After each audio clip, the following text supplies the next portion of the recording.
ಕೃಷ್ಣಾಯ ವಾಸುದೇವಾಯ ದೇವಕೀನಂದನಾಯ ಚ ನಂದಗೋಪಕುಮಾರಾಯ ಗೋವಿಂದಾಯ ನಮೋ ನಮಃ. ಕ್ಷೇತ್ರದ ಅಧಿದೇವತೆಯಾದಂತಹ ಗೋಪಾಲಕೃಷ್ಣನಲ್ಲಿ ನಮಸ್ಕರಿಸುತ್ತಾ ಶಕ್ತಿ ಸನಾತನ ಸಂಪದ ಕಾರ್ಯಕ್ರಮದ ಮೂರನೆಯ ಉಪನ್ಯಾಸ, ಸರಣಿ ಉಪನ್ಯಾಸದ ಮೂರನೆಯ ಕಾರ್ಯಕ್ರಮಕ್ಕೆ ನಾವು ಇವತ್ತು ಪಾದಾರ್ಪಣೆ ಮಾಡ್ತಾ ಇದ್ದೇವೆ. ಇವತ್ತಿನ ವಿಷಯ ಮಹಾಭಾರತ. ಮಹಾಭಾರತ ಅನ್ನುವ ಶಬ್ದವೇ ಬಹಳ ದೊಡ್ಡದು, ಅದಕ್ಕೆ ಮಹಾಭಾರತ ಅಂತ ಹೆಸರು. ಅದರ ವಿವರಣೆಯನ್ನು ಆಮೇಲೆ ಉಪನ್ಯಾಸಕರು ಹೇಳ್ತಾರೆ. ಇವತ್ತಿನ ಈ ಒಂದು ಉಪನ್ಯಾಸ ಕಾರ್ಯಕ್ರಮಕ್ಕೆ ಉಪನ್ಯಾಸಕರಾಗಿ ನಮ್ಮ ನಡುವೆ ಉಪಸ್ಥಿತರಿರುವಂತಹ ಪ್ರೊಫೆಸರ್ ಪವನ್ ಕಿರಣಕೆರೆ ಅವರನ್ನು ಶಕ್ತಿ ವಿದ್ಯಾಸಂಸ್ಥೆಯ ಪರವಾಗಿ ಹೃತ್ಪೂರ್ವಕವಾಗಿ ನಾವು ಸ್ವಾಗತಿಸ್ತಾ ಇದ್ದೇವೆ. ಅವರು ಕರ್ನಾಟಕದ ಶ್ರೇಷ್ಠ ಕಲೆಯಾದಂತಹ ಯಕ್ಷಗಾನ ಕಲೆಯ ಕಲಾವಿದರು ಹಾಗೂ ಯಕ್ಷಗಾನ ಕಲೆಯ ಸಾಹಿತಿಗಳು ಕೂಡ ಹೌದು. ಅಂದರೆ ಯಕ್ಷಗಾನ ಪದ್ಯಗಳನ್ನು ರಚನೆ ಮಾಡುವಂತಹ ಕವಿಗಳು ಕೂಡ ಹೌದು. ಅನೇಕ ಯಕ್ಷಗಾನ ಪ್ರಸಂಗಗಳನ್ನು ರಚನೆ ಮಾಡಿದವರು ಹಾಗೂ ಅವರು ತಮ್ಮ BBM ಪದವಿಯನ್ನು ಮಂಗಳೂರು ವಿಶ್ವವಿದ್ಯಾನಿಲಯದಿಂದ ಹಾಗೂ MBA ಪದವಿಯನ್ನು ಚೆನ್ನೈ ವಿಶ್ವವಿದ್ಯಾಲಯದಿಂದ ಹಾಗೂ ಇನ್ನೊಂದು MBA ಪದವಿಯನ್ನು ಮೈಸೂರು ವಿಶ್ವವಿದ್ಯಾಲಯದಿಂದ ಪಡೆದವರಾಗಿರುತ್ತಾರೆ. ಪ್ರತಿಷ್ಠಿತ ಮೂಡುಬಿದ್ರೆಯ ಆಳ್ವಾಸ್ ವಿದ್ಯಾಸಂಸ್ಥೆಯಲ್ಲಿ ಅವರು MCOM ವಿಭಾಗದ ವಿಭಾಗ ಮುಖ್ಯಸ್ಥರಾಗಿ HOD ಆಗಿ ಕೆಲಸ ಮಾಡಿದವರು. ಹಾಗೆಯೇ ಈಗ ಪ್ರಸಕ್ತ ಉಡುಪಿ ಜಿಲ್ಲೆಯ ಕಲ್ಮಾಡಿ ಅನ್ನುವಂತಹ ಪ್ರದೇಶದಲ್ಲಿರುವಂತಹ ಅಸೆಮ್ಸ್ ಶಿಕ್ಷಣ ಸಂಸ್ಥೆಯ ಪ್ರಾಂಶುಪಾಲರಾಗಿ ಕೆಲಸ ಮಾಡ್ತಾ ಇದ್ದಾರೆ. ರಾಜ್ಯದಾದ್ಯಂತ ನೂರಾರು ಉಪನ್ಯಾಸಗಳನ್ನು ನೀಡಿದಂತಹ ಮತ್ತು ನೂರಾರು ಕಾರ್ಯಕ್ರಮಗಳಲ್ಲಿ ತಾಳಮದ್ದಲೆ ಅರ್ಥಧಾರಿಯಾಗಿ ಭಾಗವಹಿಸಿದಂತಹ ಅನುಭವ ಅವರಿಗಿದೆ. ಅವರಿಗೆ ರಾಜ್ಯದಾದ್ಯಂತ ಅನೇಕ ಪ್ರಶಸ್ತಿಗಳು ಕೂಡ ಲಭಿಸಿವೆ. ಅಂತಹ ಮಹನೀಯರು ಇವತ್ತು ನಮ್ಮ ನಡುವೆ ಉಪಸ್ಥಿತರಿದ್ದಾರೆ. ಅವರನ್ನು ನಮ್ಮ ವಿದ್ಯಾಸಂಸ್ಥೆಯ ಪರವಾಗಿ ಮತ್ತೊಮ್ಮೆ ನಾನು ಹೃತ್ಪೂರ್ವಕವಾಗಿ ಸ್ವಾಗತಿಸ್ತಾ ಇದ್ದೇನೆ. ಹಾಗೆಯೇ ಇವತ್ತಿನ ಕಾರ್ಯಕ್ರಮದಲ್ಲಿ ಶಕ್ತಿ ವಿದ್ಯಾಸಂಸ್ಥೆಯ ಸಂಸ್ಥಾಪಕರಾದಂತಹ ಡಾಕ್ಟರ್ KC ನಾಯಕ್ ಸರ್ ಅವರು ಹಾಗೂ ಶಕ್ತಿ ವಿದ್ಯಾಸಂಸ್ಥೆಯ ಪ್ರಧಾನ ಸಲಹೆಗಾರರಾದಂತಹ ಶ್ರೀಯುತ ರಮೇಶ್ K ಸರ್ ಅವರು ಕೂಡ ಉಪಸ್ಥಿತರಿದ್ದಾರೆ. ಅವರನ್ನು ಕೂಡ ನಾವು ಈ ಕಾರ್ಯಕ್ರಮಕ್ಕೆ ಸ್ವಾಗತಿಸ್ತಾ ಇದ್ದೇನೆ. ಹಾಗೆ ಉಪಸ್ಥಿತರಿರುವಂತಹ ಎಲ್ಲ ವಿದ್ಯಾರ್ಥಿನಿಯರು ಹಾಗೂ ಶಿಕ್ಷಕೇತರ ಸಿಬ್ಬಂದಿಗಳಿಗೆ ಕಾರ್ಯಕ್ರಮಕ್ಕೆ ಸ್ವಾಗತವನ್ನು ಕೋರ್ತಾ ಇವತ್ತಿನ ಉಪನ್ಯಾಸಕ್ಕಾಗಿ ವೇದಿಕೆಯನ್ನು ನಾನು ಉಪನ್ಯಾಸಕರಿಗೆ ತೆರವು ಮಾಡಿಕೊಡ್ತಾ ಇದ್ದೇನೆ. ಗುರುಭ್ಯೋ ನಮಃ.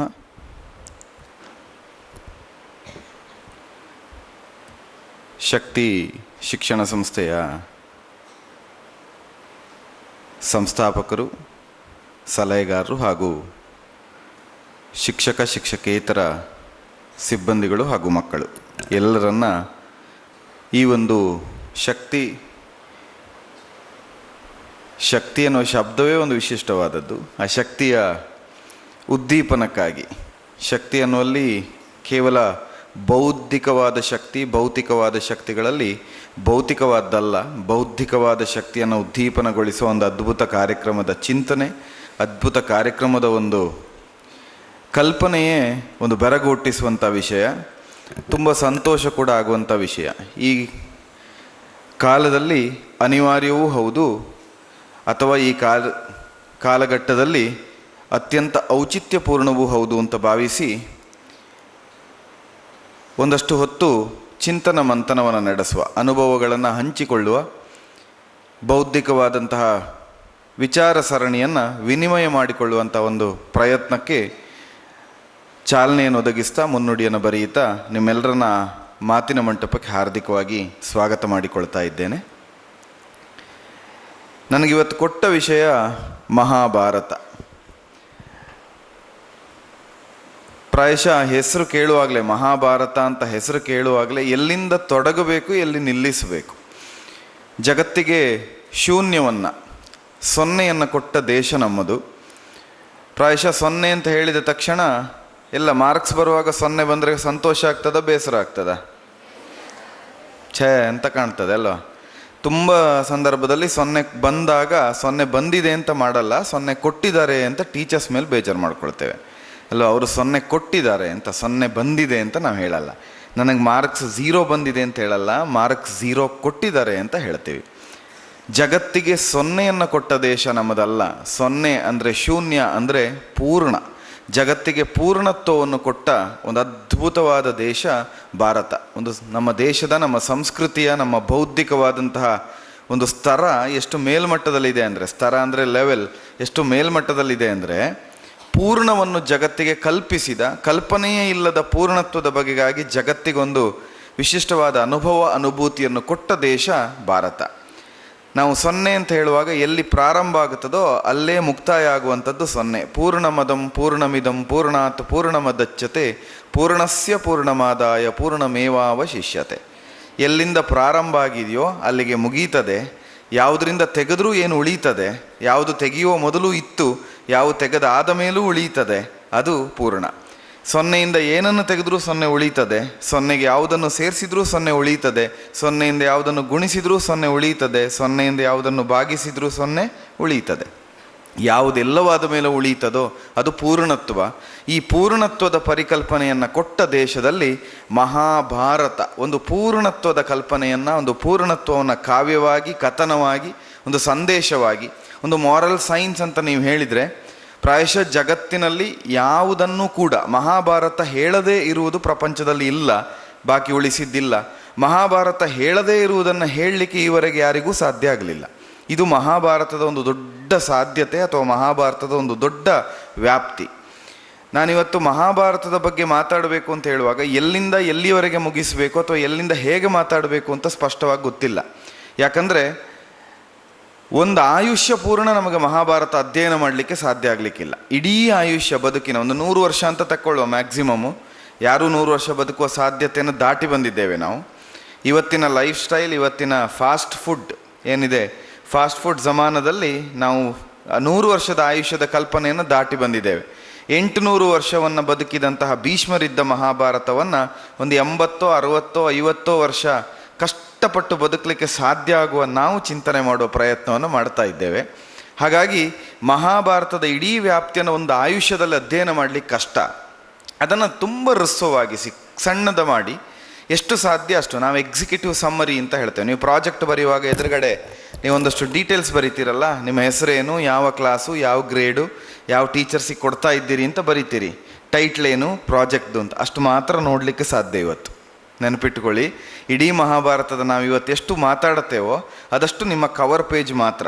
ಒಳಗಿದ್ದದ್ದು ಯಾವುದನ್ನೂ ಮುಟ್ಲಿಕ್ಕೆ ಸಾಧ್ಯ ಇಲ್ಲ. ಆ ಕಲ್ಪನೆ ನಿಮಗಿರಲಿ, ಆಗ ಮಹಾಭಾರತದ ವ್ಯಾಪ್ತಿ ಎಷ್ಟು ದೊಡ್ಡದು ಅಂತ ಅರ್ಥ ಆಗ್ತದೆ. ಒಂದು ಒಳ್ಳೆ ಶಿಕ್ಷಣ ಸಂಸ್ಥೆಯಲ್ಲಿದ್ದೀರಿ, ನಾವೆಲ್ಲ ಹೇಳುವಾಗ ತುಂಬ ಎದೆ ಉಬ್ಬಿಸಿ ಹೇಳ್ತೇವೆ. ನಾವು ಯಾರು ಅಂತ ಕೇಳುವಾಗ ಭಾರತೀಯರು ಅಂತ ಹೇಳ್ತೇವೆ ಅಲ್ವಾ. ಮೇರಾ ಭಾರತ್ ಮಹಾನ್ ಅಂತ ಹೇಳ್ತೇವೆ. ಯಾವುದು ಮೇರಾ ಭಾರತ್ ಮಹಾನ್ ಅಂತ ಹೇಳ್ತೀರೋ ಆ ಭಾರತ, ಆ ಮಹಾ, ಅದೇ ಮಹಾಭಾರತ. ನೀವು ಯಾವ ಮಹಾನ್ ಅಂತ ಹೇಳ್ತೀರೋ ಆ ಮಹಾನಿಂದ ಮಹಾ ತಗೊಳ್ಳಿ, ಮೇರಾ ಭಾರತ್ ಅಂತ ಹೇಳುವ ಭಾರತದಿಂದ ಭಾರತ ತಗೊಳ್ಳಿ, ಆ ಮಹಾ ಮತ್ತು ಭಾರತ ಸೇರಿಸಿದರೆ ಮಹಾಭಾರತ ಆಗುತ್ತದೆ. ನಮ್ಮ ಭಾರತ, ನಮ್ಮ ಅಸ್ತಿತ್ವ ಏನುಂಟು ಅದು ಮಹಾಭಾರತದ ಮೇಲೆ ನಿಂತಿದೆ. ಈಗ ನಾವು ಭಾರತ ಭಾರತ ಭಾರತ ಅಂತ ತುಂಬ ಹೇಳ್ತೀವಲ್ಲ, ಭಾರತ ಅನ್ನೋ ಶಬ್ದಕ್ಕೆ ಅರ್ಥ ಏನು? ಇಂಡಿಯಾ ಅಂತ ದಯವಿಟ್ಟು ಹೇಳಬೇಡಿ ಅಷ್ಟೆ. ಭಾರತ ಅಂತ ಹೇಳಿದ ತಕ್ಷಣ ವಾಟ್ ಈಸ್ ಭಾರತ ಅಂತ ಕೇಳಿದರೆ ಭಾರತ ಈಸ್ ಇಂಡಿಯಾ ಅಂತ ಹೇಳ್ತೀವಿ ಅಲ್ವಾ. ವಾಟ್ ಈಸ್ ಇಂಡಿಯಾ ಅಂತ ಕೇಳಿದ್ರೆ ಇಂಡಿಯಾ ಈಸ್ ಭಾರತ್ ಅಂತ ಹೇಳ್ತೀವಿ. ಭಾರತ ಅಂದ್ರೆ ಏನು? ಒಂದು ದೇಶ, ಹೌದಾ? ಸರಿ, ತುಂಬ ಸಂತೋಷ. ಈಗ ನೀವು ಯಾರು ಅಂತ ಕೇಳಿದರೆ ಫಸ್ಟ್ ಏನು ಹೇಳ್ತೀರಿ? I am so and so ಅಂತ, ನನ್ನ ಹೆಸರು ಇಂಥದ್ದು ಅಂತ ಫಸ್ಟ್ ಹೇಳ್ತೀರಿ. ಹೂ ಆರ್ ಯು ಅಂತ ಕೇಳಿದ ತಕ್ಷಣ ಫಸ್ಟ್ ಏನು ಹೇಳ್ತೀರಿ? ನಾನು ಇಂಥವನು ಅಂತ ಒಂದು ಹೆಸರು ಹೇಳ್ತೀನಿ, ನಾನು ಇಂಥವಳು ಅಂತ ಹೆಸರು ಹೇಳ್ತೀವಿ. ನಾನು ಇಮಿಡಿಯೇಟ್ ನೆಕ್ಸ್ಟ್ ಕೇಳ್ತೀರಿ, ಅಷ್ಟು ಸಾಕಾಗಲ್ಲ. ಫೈನ್, ಹೂ ಈಸ್ ದಿಸ್ ಅಂತ. ಈಗ ಫಾರ್ ಎಕ್ಸಾಂಪಲ್ ಯಾರೋ ಒಬ್ಬರು ಮಿಸ್ಟರ್ ಎ ಅಂತ ಹೇಳ್ತೀರಿ. ಹೂ ಆರ್ ಯು ಅಂತ ಕೇಳಿದಾಗ ಐ ಆಮ್ ಮಿಸ್ಟರ್ ಎ ಅಂತ. Okay fine, who is mister A ಅಂತ ಕೇಳ್ತೀನಿ ನೆಕ್ಸ್ಟ್. ಆಗೇನು ಹೇಳ್ತೀರಿ? I am son of dash, I am daughter of dash ಅಂತ ತಂದೆ ತಾಯಿ ಹೆಸರು ಹೇಳ್ತೀರಿ, ಹೌದಾ? ಅದಾದಮೇಲೆ ತಂದೆ ತಾಯಿ ಹೆಸರು ಕೇಳ್ತೀನಿ ನಾನು, who is mister that, who is Mrs this ಅಂತ. ಆಗ ಅವರ ಅಜ್ಜ ಅಜ್ಜಿಯ, ನಿಮ್ಮ ಅಜ್ಜ ಅಜ್ಜಿಯನ ಹೆಸರು ನೆನಪಿದ್ರೆ ಹೇಳ್ತೀರಿ. ಆಮೇಲೆ ಮುಗೀತು. ಆಮೇಲೆ ಯೋಚನೆ ಮಾಡೋಕ್ಕೆ ಸ್ಟಾರ್ಟ್ ಮಾಡ್ತೀರಿ, ಇನ್ನೇನು ಉತ್ತರ ಕೊಡೋದು, ಇವ್ರ ಪ್ರಶ್ನೆ ಕೇಳಿದವರಿಗೆ ತಲೆ ಸರಿ ಇಲ್ಲ ಅಂತ ಅಲ್ವಾ. ನಾನ್ ಸೆನ್ಸ್ ಪ್ರಶ್ನೆ ಕೇಳ್ತಾರೆ, ಇಲ್ಲ ನಿಮ್ಮ ಭಾಷೆಯಲ್ಲಿ ಹೇಳಬೇಕಿದ್ರೆ ಒಂದು ಒಳ್ಳೆ ಆನ್ಸರ್ ಕೊಡ್ತಾರೆ. ಔಟ್ ಆಫ್ ಸಿಲೆಬಸ್ ಪ್ರಶ್ನೆ ಕೇಳ್ತಾರೆ, ಕ್ಲಾಸಲ್ಲಿ ಮಾಡದೇ ಇರೋದನ್ನ ಕ್ವಶನ್ ಕೇಳ್ತಾರೆ ಅಂತ ಹೇಳ್ತೀರಿ ಅಲ್ವಾ. ಭಾರತ ಅಂತ ಹೇಳಿದ್ರೆ ಒಂದು ದೇಶ ಹೌದು. ನಾನು ಕೇಳಿದ್ದು ಭಾರತ ಅನ್ನೋ ಶಬ್ದಕ್ಕೆ ಏನರ್ಥ? ದೇಶ ಸರಿ, ಭಾರತ ಅನ್ನೋದು ಬರೀ ಒಂದು ದೇಶನಾ? ಭಾರತ ಅಂದ್ರೆ ಏನು? ಕಲ್ಚರ್. ಮತ್ತೆ ಒಂದು ತುಂಬ ಸಂತೋಷ ಆಯಿತು, ಆನ್ಸರ್ ಮಾಡ್ತಾರೆ. ದೊಡ್ಡ ಗುಣ. ಇಡೀ ನಮ್ಮ ಸಂಸ್ಕೃತಿ ಹರಿದು ಬಂದದ್ದೇ ಶ್ರುತಿ ಪರಂಪರೆಯಲ್ಲಿ, ಕೇಳ್ತಾ ಕೇಳ್ತಾ ಹೇಳ್ತಾ ಹೇಳ್ತಾ ಬಂದದ್ದು. ಬರ್ಕೊಳ್ಳುವ ಕಾನ್ಸೆಪ್ಟ್ ಇರಲಿಲ್ಲ. ಗುರುಗಳು ಹೇಳ್ತಿದ್ರು, ಟೀಚರ್ಸು, ನೀವು ಇಲ್ಲಿ ಸ್ಟೋರ್ ಮಾಡ್ತಾ ಇದ್ರಿ, ಅಲ್ಲಿಂದ ವಾಪಸ್ ನೆಕ್ಸ್ಟ್ ಜನ್ರೇಷನ್ನಿಗೆ ಪಾಸ್ ಮಾಡ್ತಾ ಇದ್ರಿ. ಇದು ಶ್ರುತಿ. ನಮ್ಮ ಇಡೀ ಪರಂಪರೆ, ಸಮಗ್ರ ಮಹಾಭಾರತ ಬಂದದ್ದು ಹಾಗೆ. ಮಹಾಭಾರತ ಯಾರಿಗೆ ಹೇಳಿದರು ಅಂತ ಕೇಳಿದರೆ ಮತ್ತೆ ಉದ್ದ ಆಗತ್ತೆ ಅಲ್ವಾ. ಯಾರು ಬರೆದ್ರು ಮಹಾಭಾರತದ ಕರ್ತೃ ಯಾರು? ಗಣೇಶ ಬರೆದಿದ್ದು. ವ್ಯಾಸರು, ವೇದವ್ಯಾಸರು, ಹೌದಾ? 18 ಪುರಾಣ ಬರೆದ ಅಷ್ಟಾದಶ ಪುರಾಣ ಕರ್ತೃವಾದ ವೇದವ್ಯಾಸರೇ ಮಹಾಭಾರತ ಬರೆದದು. ಇರಲಿ, ಕಂಬ್ಯಾಕ್ ವಾಪಸ್ ಬಂದರೆ, ಭಾರತ ಅನ್ನೋ ಶಬ್ದಕ್ಕೆ ಯಾರು ಭಾದಲ್ಲಿ ರತರಾಗಿದ್ದಾರೋ ಅದು ಭಾರತ ಅಂತ. ಅಂದರೆ ಜ್ಞಾನ, ಅಂದರೆ ಬೆಳಕು. ಭಾಸ ಅನ್ನೋದು ಬೆಳಕು. ಅಂದರೆ ಯಾರು ಜ್ಞಾನದಲ್ಲಿ, ಬುದ್ಧಿಯಲ್ಲಿ, ಬೆಳಕಿನಲ್ಲಿ ಆಸಕ್ತಿಯನ್ನು ಇಟ್ಟುಕೊಂಡಿದ್ದಾರೋ ಅವರೆಲ್ಲ ಭಾರತರು. ನಾವು ಭಾರತ ಅಂತ ಹೇಳುವಾಗ ಯಾಕೆ ಸ್ವಲ್ಪ ಎದೆ ಉಬ್ಬಿಸಿ ಮಾತಾಡಬೇಕು ಅಂದರೆ, ನಮ್ಮ ಮಣ್ಣಿನ ಅಸ್ಮಿತೆಯಲ್ಲಿ, ನಮ್ಮ ಹುಟ್ಟಿನಲ್ಲಿ, ನಮ್ಮ ತಲೆತಲಾಂತರದಲ್ಲಿ, ನಮ್ಮ DNA ಯಲ್ಲಿ, ನಿಮ್ಮ ಭಾಷೆಯಲ್ಲಿ ಕ್ಲಿಯರ್ ಹೇಳಬೇಕು ಅಂದರೆ ನಮ್ಮ DNA ಯಲ್ಲಿಯೇ ಜ್ಞಾನ ಇದೆ. ಅದು ಇಡೀ ನಮ್ಮ ಯಾವ ಸಂಸ್ಕೃತಿಯಲ್ಲಿಯೂ ಕಾಣದೇ ಇದ್ದ ವಿಶಿಷ್ಟತೆ. ಯಾವ ಸಂಸ್ಕೃತಿಯೂ ಕೂಡ ಜ್ಞಾನದ ಕಡೆಗೆ ಒಲವನ್ನು ಕೊಡೋದು ಕಡಿಮೆ. ಎಲ್ಲ ಫಿಸಿಕಲ್ ಡೆವಲಪ್ಮೆಂಟ್, ನಾವು ಕಾಣುವ ಭೌತಿಕವಾದಂತಹ ಉತ್ಕರ್ಷವನ್ನು ನಾವು ಕಾಣ್ತಾ ಹೋಗ್ತೇವೆ. ಭಾರತ ಹಾಗಲ್ಲ. ಭಾರತ ಅದಕ್ಕಿಂತ ಹೆಚ್ಚು ಪುರೋಗತಿಯನ್ನು ಕಾಣ್ತಾ ಬಂದದ್ದು. ನಿಮಗೆ ಎಷ್ಟನೇ ಕ್ಲಾಸ್ ಮಕ್ಕಳಿದ್ದಾರೆ ಸರ್ ಇಲ್ಲಿ? ಓಕೆ, 2nd PUC ವರೆಗೂ ಇದ್ದೀರಿ, ಫೈನ್. ಸೊ ಇಲ್ಲಿ ನಿಮಗೆ ಯಾವಾಗಲೂ ಏನಾದರೂ ಹೇಳುವಾಗ ಹ್ಯೂಮನ್ ಈಸ್ ಅನ್ ಅನಿಮಲ್ ಅಂತ ಹೇಳ್ತಾರಲ್ವಾ. ಮನುಷ್ಯ ಕೂಡ ಒಂದು ಪ್ರಾಣಿ ಅಂತ.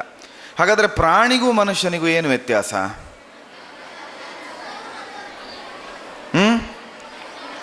ಚಿಕ್ಕ ಮಕ್ಕಳನ್ನು ಕೇಳಿದರೆ ಹೇಳ್ತಾರೆ ಪ್ರಾಣಿಗೂ ಮನುಷ್ಯನಿಗೂ ವ್ಯತ್ಯಾಸ ಏನಂದರೆ, ಪ್ರಾಣಿಗೆ ಕೊಂಬು ಬಾಲ ಇರುತ್ತೆ, ಮನುಷ್ಯನಿಗೆ ಕೊಂಬು ಮತ್ತು ಕೋಡು ಮತ್ತು ಬಾಲ ಇರಲ್ಲ ಅಂತ ಹೇಳ್ತಾರೆ. ಅಷ್ಟೇನಾ ವ್ಯತ್ಯಾಸ? ಆದರೆ ನಿಮ್ಮ ಹೆಚ್ಚಿನ ಕ್ಲಾಸಲ್ಲಿ ನಿಮ್ಮ ಟೀಚರ್ಸ್ ಯಾವಾಗಲೂ ಹೇಳ್ತಾ ಇರ್ತಾರೆ, ನೀವು ಮನುಷ್ಯರಲ್ಲ ಪ್ರಾಣಿಗಳು ಅಂತ ಅಲ್ವಾ. ತುಂಬ ಕ್ಲಾಸಲ್ಲಿ ಹೇಳ್ತಾ ಇರ್ತಾರೆ, ಕರೆಕ್ಟ್ ಅಲ್ವಾ?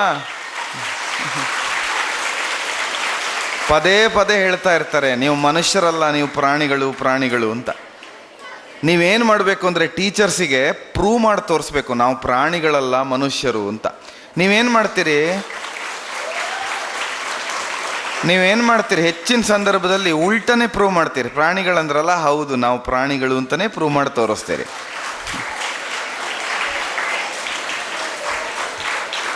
ಮನುಷ್ಯನಿಗೂ ಮತ್ತು ಪ್ರಾಣಿಗೂ ಇರುವ ದೊಡ್ಡ ವ್ಯತ್ಯಾಸ ಏನು ಅಂದರೆ, ಪ್ರಾಣಿಗಳಿಗೆಲ್ಲ ತಲೆ ಮುಂಭಾಗದಲ್ಲಿರ್ತದೆ, ಕಾಲು 4 ಕಾಲು. ನೀವು ಚಿಂಪಾಂಜಿ ಬೇಕಾದರೂ ತಗೊಳ್ಳಿ, ಅದು ನಿಂತ್ಕೊಳ್ಳುವಾಗ ಮಾತ್ರ ಹಾಗಿರುತ್ತೆ, ನಡೆಯುವಾಗ 4 ಕಾಲಲ್ಲೇ ನಡೆಯುತ್ತೆ.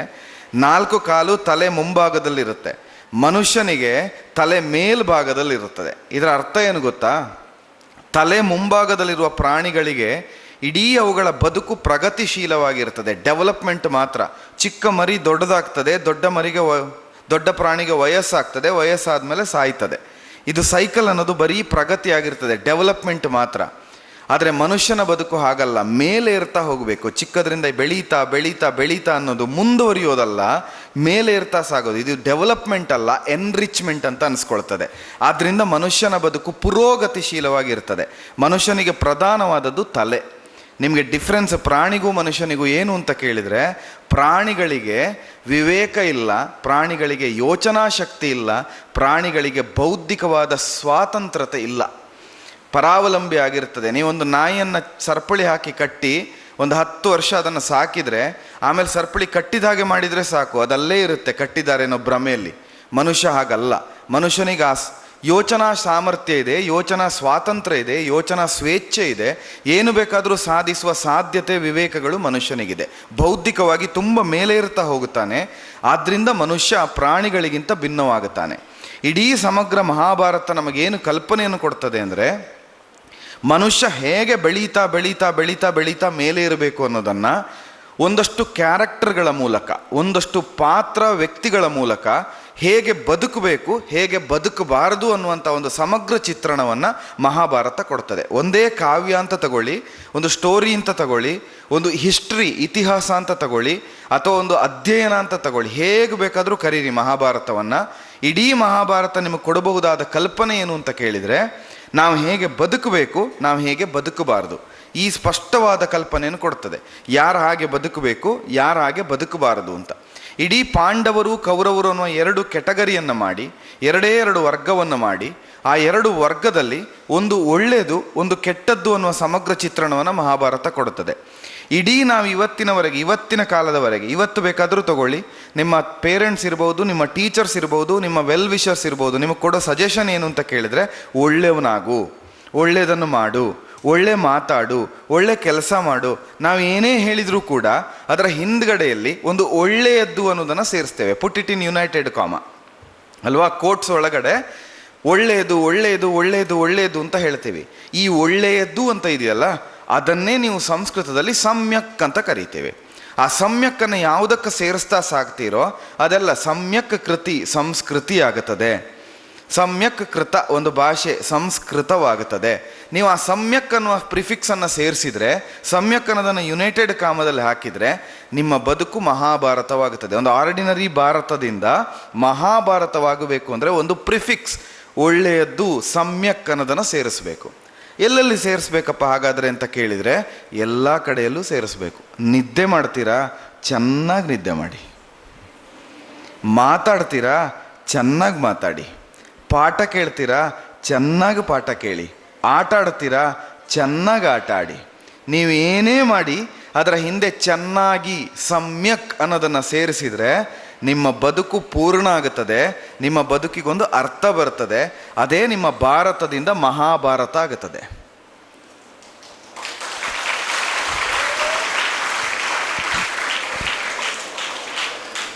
ಚಪ್ಪಾಳೆ ಹೊಡೆಯೋದು ತುಂಬ ಸಂತೋಷ. ಚಪ್ಪಾಳೆ ಹೊಡೆಯುವಾಗ ಎರಡು ಕಾರಣ ಇರ್ತದೆ. ಒಂದು, ಖುಷಿಯಾಗಿ ಸಂತೋಷ ಆಗಿ ಅರ್ಥ ಆಯಿತು ಅಂತ ಚಪ್ಪಾಳೆ ಹೊಡೆಯೋದು ಮೆಚ್ಚಿ. ಇನ್ನೊಂದು, ಮುಗೀತೇನೋ ಅಂತ ಅಂದ್ಕೊಂಡು ಚಪ್ಪಾಳೆ ಹೊಡೆಯೋದು. ಇದರೊಟ್ಟಿಗೊಂದು ಮೂರನೇ ಚಪ್ಪಾಳೆ ಹೊಡೆಯೋದಿರುತ್ತೆ. ಇದರ ಜೊತೆಯಲ್ಲಿ ಒಂದು ಮೂರನೇ ಚಪ್ಪಾಳೆ ಹೊಡೆಯೋದಿರುತ್ತೆ. ಅದು ಯಾವುದು ಗೊತ್ತಾ? ಯಾರೋ ಹೊಡೆದ್ರಲ್ಲ ಅಂತ ನಾವು ಚಪ್ಪಾಳೆ ಹೊಡೆಯೋದು. ಅದನ್ನು ನಾವು ಮಾಬ್ ಸೈಕಾಲಜಿ ಅಂತ ಕರೀತೇವೆ. ಮಾಬ್ ಸೈಕಾಲಜಿ ಅಂತ. 4 ಜನ ಎದ್ದು ಓಡ್ತಾ ಇದ್ರೆ ಕ್ಲಾಸಲ್ಲಿ, ಉಳಿದಿರೋ 35 ಜನನು ಎದ್ದು ಓಡಕ್ಕೆ ಸ್ಟಾರ್ಟ್ ಮಾಡಿಬಿಡ್ತೀರಿ. ಏನಕ್ಕೆ ಅಂತ ಗೊತ್ತಿಲ್ಲ. ಎದುರುಗಡೆ ಇರೋ ಕುರಿಗೆ ಕಾಲಡಿಯಲ್ಲಿ ಒಂದು ದೊಣ್ಣೆ ಇಟ್ಟರೆ ಆ ಕುರಿ ದಾಟ್ಕೊಂಡು ಹೋಗುತ್ತೆ. ಆಮೇಲೆ ದೊಣ್ಣೆ ತೆಗೆದ್ರು ಉಳಿದಿರೋ ಕುರಿಗಳೆಲ್ಲ ದಾಟ್ಕೊಂಡು ಹೋಗ್ತಾ ಇರ್ತದೆ. ಹಾಗಾಗಬಾರ್ದು ಅಂತಾದರೆ ಮಹಾಭಾರತ ತಿಳಿಬೇಕು. ಈಗ ನಾವು ಟಾಪಿಕ್ಕಿಗೆ ಬರೋಣ. ಟೋಟಲ್ 1 ಗಂಟೆ ಸರ್ ಮಾತಾಡಲಿಕ್ಕೆ. ಓಕೆ, 1 ಗಂಟೆಯಲ್ಲಿ 1/4 ಗಂಟೆ ಇಲ್ಲಿ ಮುಗಿದಿದೆ. ಇನ್ನೊಂದು 3/4 ಗಂಟೆಯಲ್ಲಿ ಮಾತು ಮುಗಿಸ್ತೇನೆ. ಓಕೆ, ಮಾತು ಮುಗಿಸ್ತೇನೆ ಅಂತ ಹೇಳಿದ ತಕ್ಷಣ ತುಂಬ ಜನರಿಗೆ ರಿಲ್ಯಾಕ್ಸ್ ಫೀಲ್ ಆಯ್ತು, ಹಬ್ಬ ಮುಗಿಯತ್ತಲ್ಲ ಅಂತ. ಓಕೆ, ನಾನು ಹೇಳಿದೆ ಏನು ಮಾಡಬೇಕು ಏನು ಮಾಡಬಾರದು ಅನ್ನೋದನ್ನು ಒಂದು ಸಮಗ್ರವಾಗಿ ಕಲ್ಪಿಸಿಕೊಡುವ ಒಂದು ಕೃತಿ ಮಹಾಭಾರತ ಅಂತ. ಮಹಾಭಾರತದಲ್ಲಿ 2 ಪ್ರಧಾನವಾದ ಪಾತ್ರಗಳು ನಮ್ಮ ಕಣ್ಣು ಮುಂದೆ ಕಾಣುತ್ತದೆ. ಒಂದು, ಜನರಲ್ಲಿ ಏನು ಅಂದ್ಕೊಳ್ತೇವೆ, ಧರ್ಮರಾಯ ಮತ್ತು ದುರ್ಯೋಧನ ಅಂತ ಅಂದ್ಕೊಳ್ತೇವಲ್ವಾ, ಯುಧಿಷ್ಠಿರ ಮತ್ತು ದುರ್ಯೋಧನ ಅಲ್ಲ. 2 ಪ್ರಧಾನವಾದ ಪಾತ್ರಗಳು ಕಣ್ಮುಂದೆ ಕಾಣಿಸ್ತದೆ. ಒಂದು ಧರ್ಮರಾಯ, ಒಂದು ಆ ಧರ್ಮರಾಯನನ್ನು ಧರ್ಮರಾಯನನ್ನಾಗಿಸಿದ ಕೃಷ್ಣ. ಈ 2 ಪಾತ್ರಗಳು ಇಡೀ ಮಹಾಭಾರತದ ಸೆಂಟರ್ ಪಾತ್ರವಾಗುತ್ತದೆ. ಈ 2 ಸೆಂಟರ್ ಪಾತ್ರಗಳು ಹುಟ್ಟುಕೊಂಡು ಈ 2 ಸೆಂಟರ್ ಪಾತ್ರಗಳು ಕೆಲಸ ಮಾಡಲಿಕ್ಕೆ ಒಂದು ಸೆಂಟ್ರಿಕ್ ಆಗಿ ಹಿಡಿದು ನಿಂತ ಸೂತ್ರ ಯಾವುದು ಅಂತ ಕೇಳಿದರೆ 3ನೇ ಪಾತ್ರ. ಅದಕ್ಕೆ ಕೃಷ್ಣೆ ಅಂತ ಹೆಸರು, ಅಂದರೆ ದ್ರೌಪದಿ ಅಂತ. ದ್ರೌಪದಿ ಎನ್ನುವ ಪಾತ್ರ ಇಡೀ ಮಹಾಭಾರತವನ್ನು ಹಿಡಿದಿಟ್ಟುಕೊಂಡ ಸೆಂಟರ್ ಪಾತ್ರ.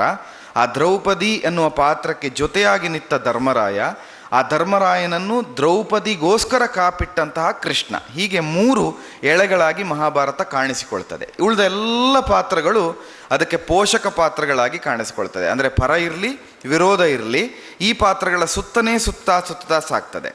ನಮಗೆ ಮಹಾಭಾರತ ಎಲ್ಲಿಂದ ಪ್ರಾರಂಭ ಆಯಿತು ಅಂತ ಕೇಳಿದರೆ, ಕಾವ್ಯವನ್ನು ತಗೊಂಡ್ರೆ, ಅಂದರೆ ಮಹಾಭಾರತ ಗ್ರಂಥವನ್ನು ತೆಗೆದುಕೊಂಡ್ರೆ, ನಾವೊಂದು ಮಹಾಭಾರತದಲ್ಲಿ ವಂಶಾವಳಿಯಿಂದ ಪ್ರಾರಂಭ ಆಗುತ್ತದೆ ಕತೆ.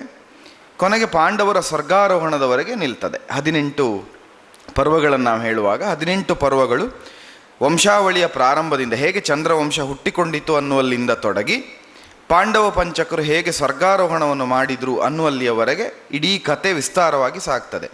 ಅದರ ಒಂದು ವಿಶೇಷ ಏನು ಅಂದರೆ, ಇದಿಷ್ಟು ಸಾಗುವ ದಾರಿಯಲ್ಲಿ ಎಷ್ಟೋ ಕಥೆಗಳು, ಎಷ್ಟೋ ಪುರಾಣಗಳು ಬಂದು ಸೇರಿಕೊಳ್ತಾ ಹೋಗ್ತದೆ. ಇಡೀ ರಾಮಾಯಣವನ್ನು ಮಹಾಭಾರತ ಹೇಳ್ತದೆ, ಮಧ್ಯದಲ್ಲಿ ನಳಚರಿತ್ರೆಯನ್ನು ಹೇಳ್ತದೆ, ಯಯಾತಿ ಮುಂತಾದವರ ಯಾದವ ಚರಿತ್ರೆ ಯದುಕುಲವನ್ನು ಹೇಳ್ತದೆ, ದೇವಾಸುರ ಕಾಳಗವನ್ನು ಹೇಳ್ತದೆ, ತ್ರಿಪುರ ಸಂಹಾರ ಹೇಳ್ತದೆ, ಎಷ್ಟೋ ಕಥೆಗಳು, ಸಮುದ್ರ ಮಥನ ಹೇಳ್ತದೆ, ಉಳಿದ ಅವತಾರಗಳನ್ನು ಹೇಳ್ತದೆ. ಇಡೀ ಮಹಾಭಾರತ ಅಧ್ಯಯನ ಮಾಡಿದರೆ 18 ಪುರಾಣಗಳು ಅಂತ ನಾವೇನು ಹೇಳ್ತೇವೋ ಅದಷ್ಟೂ ಕೂಡ ಮಹಾಭಾರತದಲ್ಲಿ ಉಂಟು. ಮಹಾಭಾರತ ಕಥೆಗಳು, ಒಂದು ಚಿಕ್ಕ ಕಥೆಯಿಂದ ಹಿಡಿದು ಒಂದು ದೊಡ್ಡ ಕಥೆಯವರೆಗೆ ಕತೆ ಆಗಿಸ್ತಾ ಸಾಗೋದು. ನಿಮ್ಮೆಲ್ಲ ಕುತ್ತಿಗೆಯಲ್ಲಿ ಈಗ ಹೆಣ್ಮಕ್ಳ ಕೊರಳಲ್ಲಿ ಸರ ಇರುತ್ತಲ್ಲ, ಒಂದು ಮಣಿಯಿಂದ ಸರ ಆಗುತ್ತಾ ಚೈನ್ ಅನ್ನೋದು? ಅದು ಯಾವುದರಿಂದಲೇ ಇರಲಿ, ಮಣಿ ಆಗಲಿ ಗೋಲ್ಡ್ ಆಗಲಿ, ಒಂದು ಬಿಟ್ಟಿಂದ ಆಗತ್ತಾ? ಸಾಧ್ಯ ಇಲ್ಲ. ಆ ಬಿಟ್ಟುಗಳನ್ನೆಲ್ಲ ಪೋಣಿಸ್ತಾ ಒಂದು ಸರ ಆಗುತ್ತೆ. ಮಹಾಭಾರತ ಅಂದ್ರೆ ಹಾಗೆ ಚಿಕ್ಕ ಉಪಕಥೆಗಳನ್ನು, ಚಿಕ್ಕ ಉಪಪಾತ್ರಗಳನ್ನು, ವ್ಯಾಖ್ಯಾನಗಳನ್ನು ಸೇರಿಸ್ತಾ ಒಂದು ದೊಡ್ಡ ಮಾಲೆಯನ್ನಾಗಿಸಿ ಅದು ಮಹಾಭಾರತ ಅಂತ ಕಾಣಿಸಿಕೊಳ್ತದೆ. ನಾನು ಹೇಳಿದೆ 3 ಪಾತ್ರಗಳು ಅಂತ. ಒಂದು ಕೃಷ್ಣ, ಒಂದು ಧರ್ಮರಾಯ, ಒಂದು ದ್ರೌಪದಿ ಅನ್ನುವಂಥ 3 ಪಾತ್ರ ಅಂತ ಹೇಳಿದೆ. ಕೃಷ್ಣನ ಬಗ್ಗೆ ಗೊತ್ತಿಲ್ಲದವರವರೇ ಇಲ್ಲ. ಯಾರಿಗಾದರೂ ಕೃಷ್ಣನ ಬಗ್ಗೆ ಗೊತ್ತಿಲ್ವ ಇಲ್ಲಿ?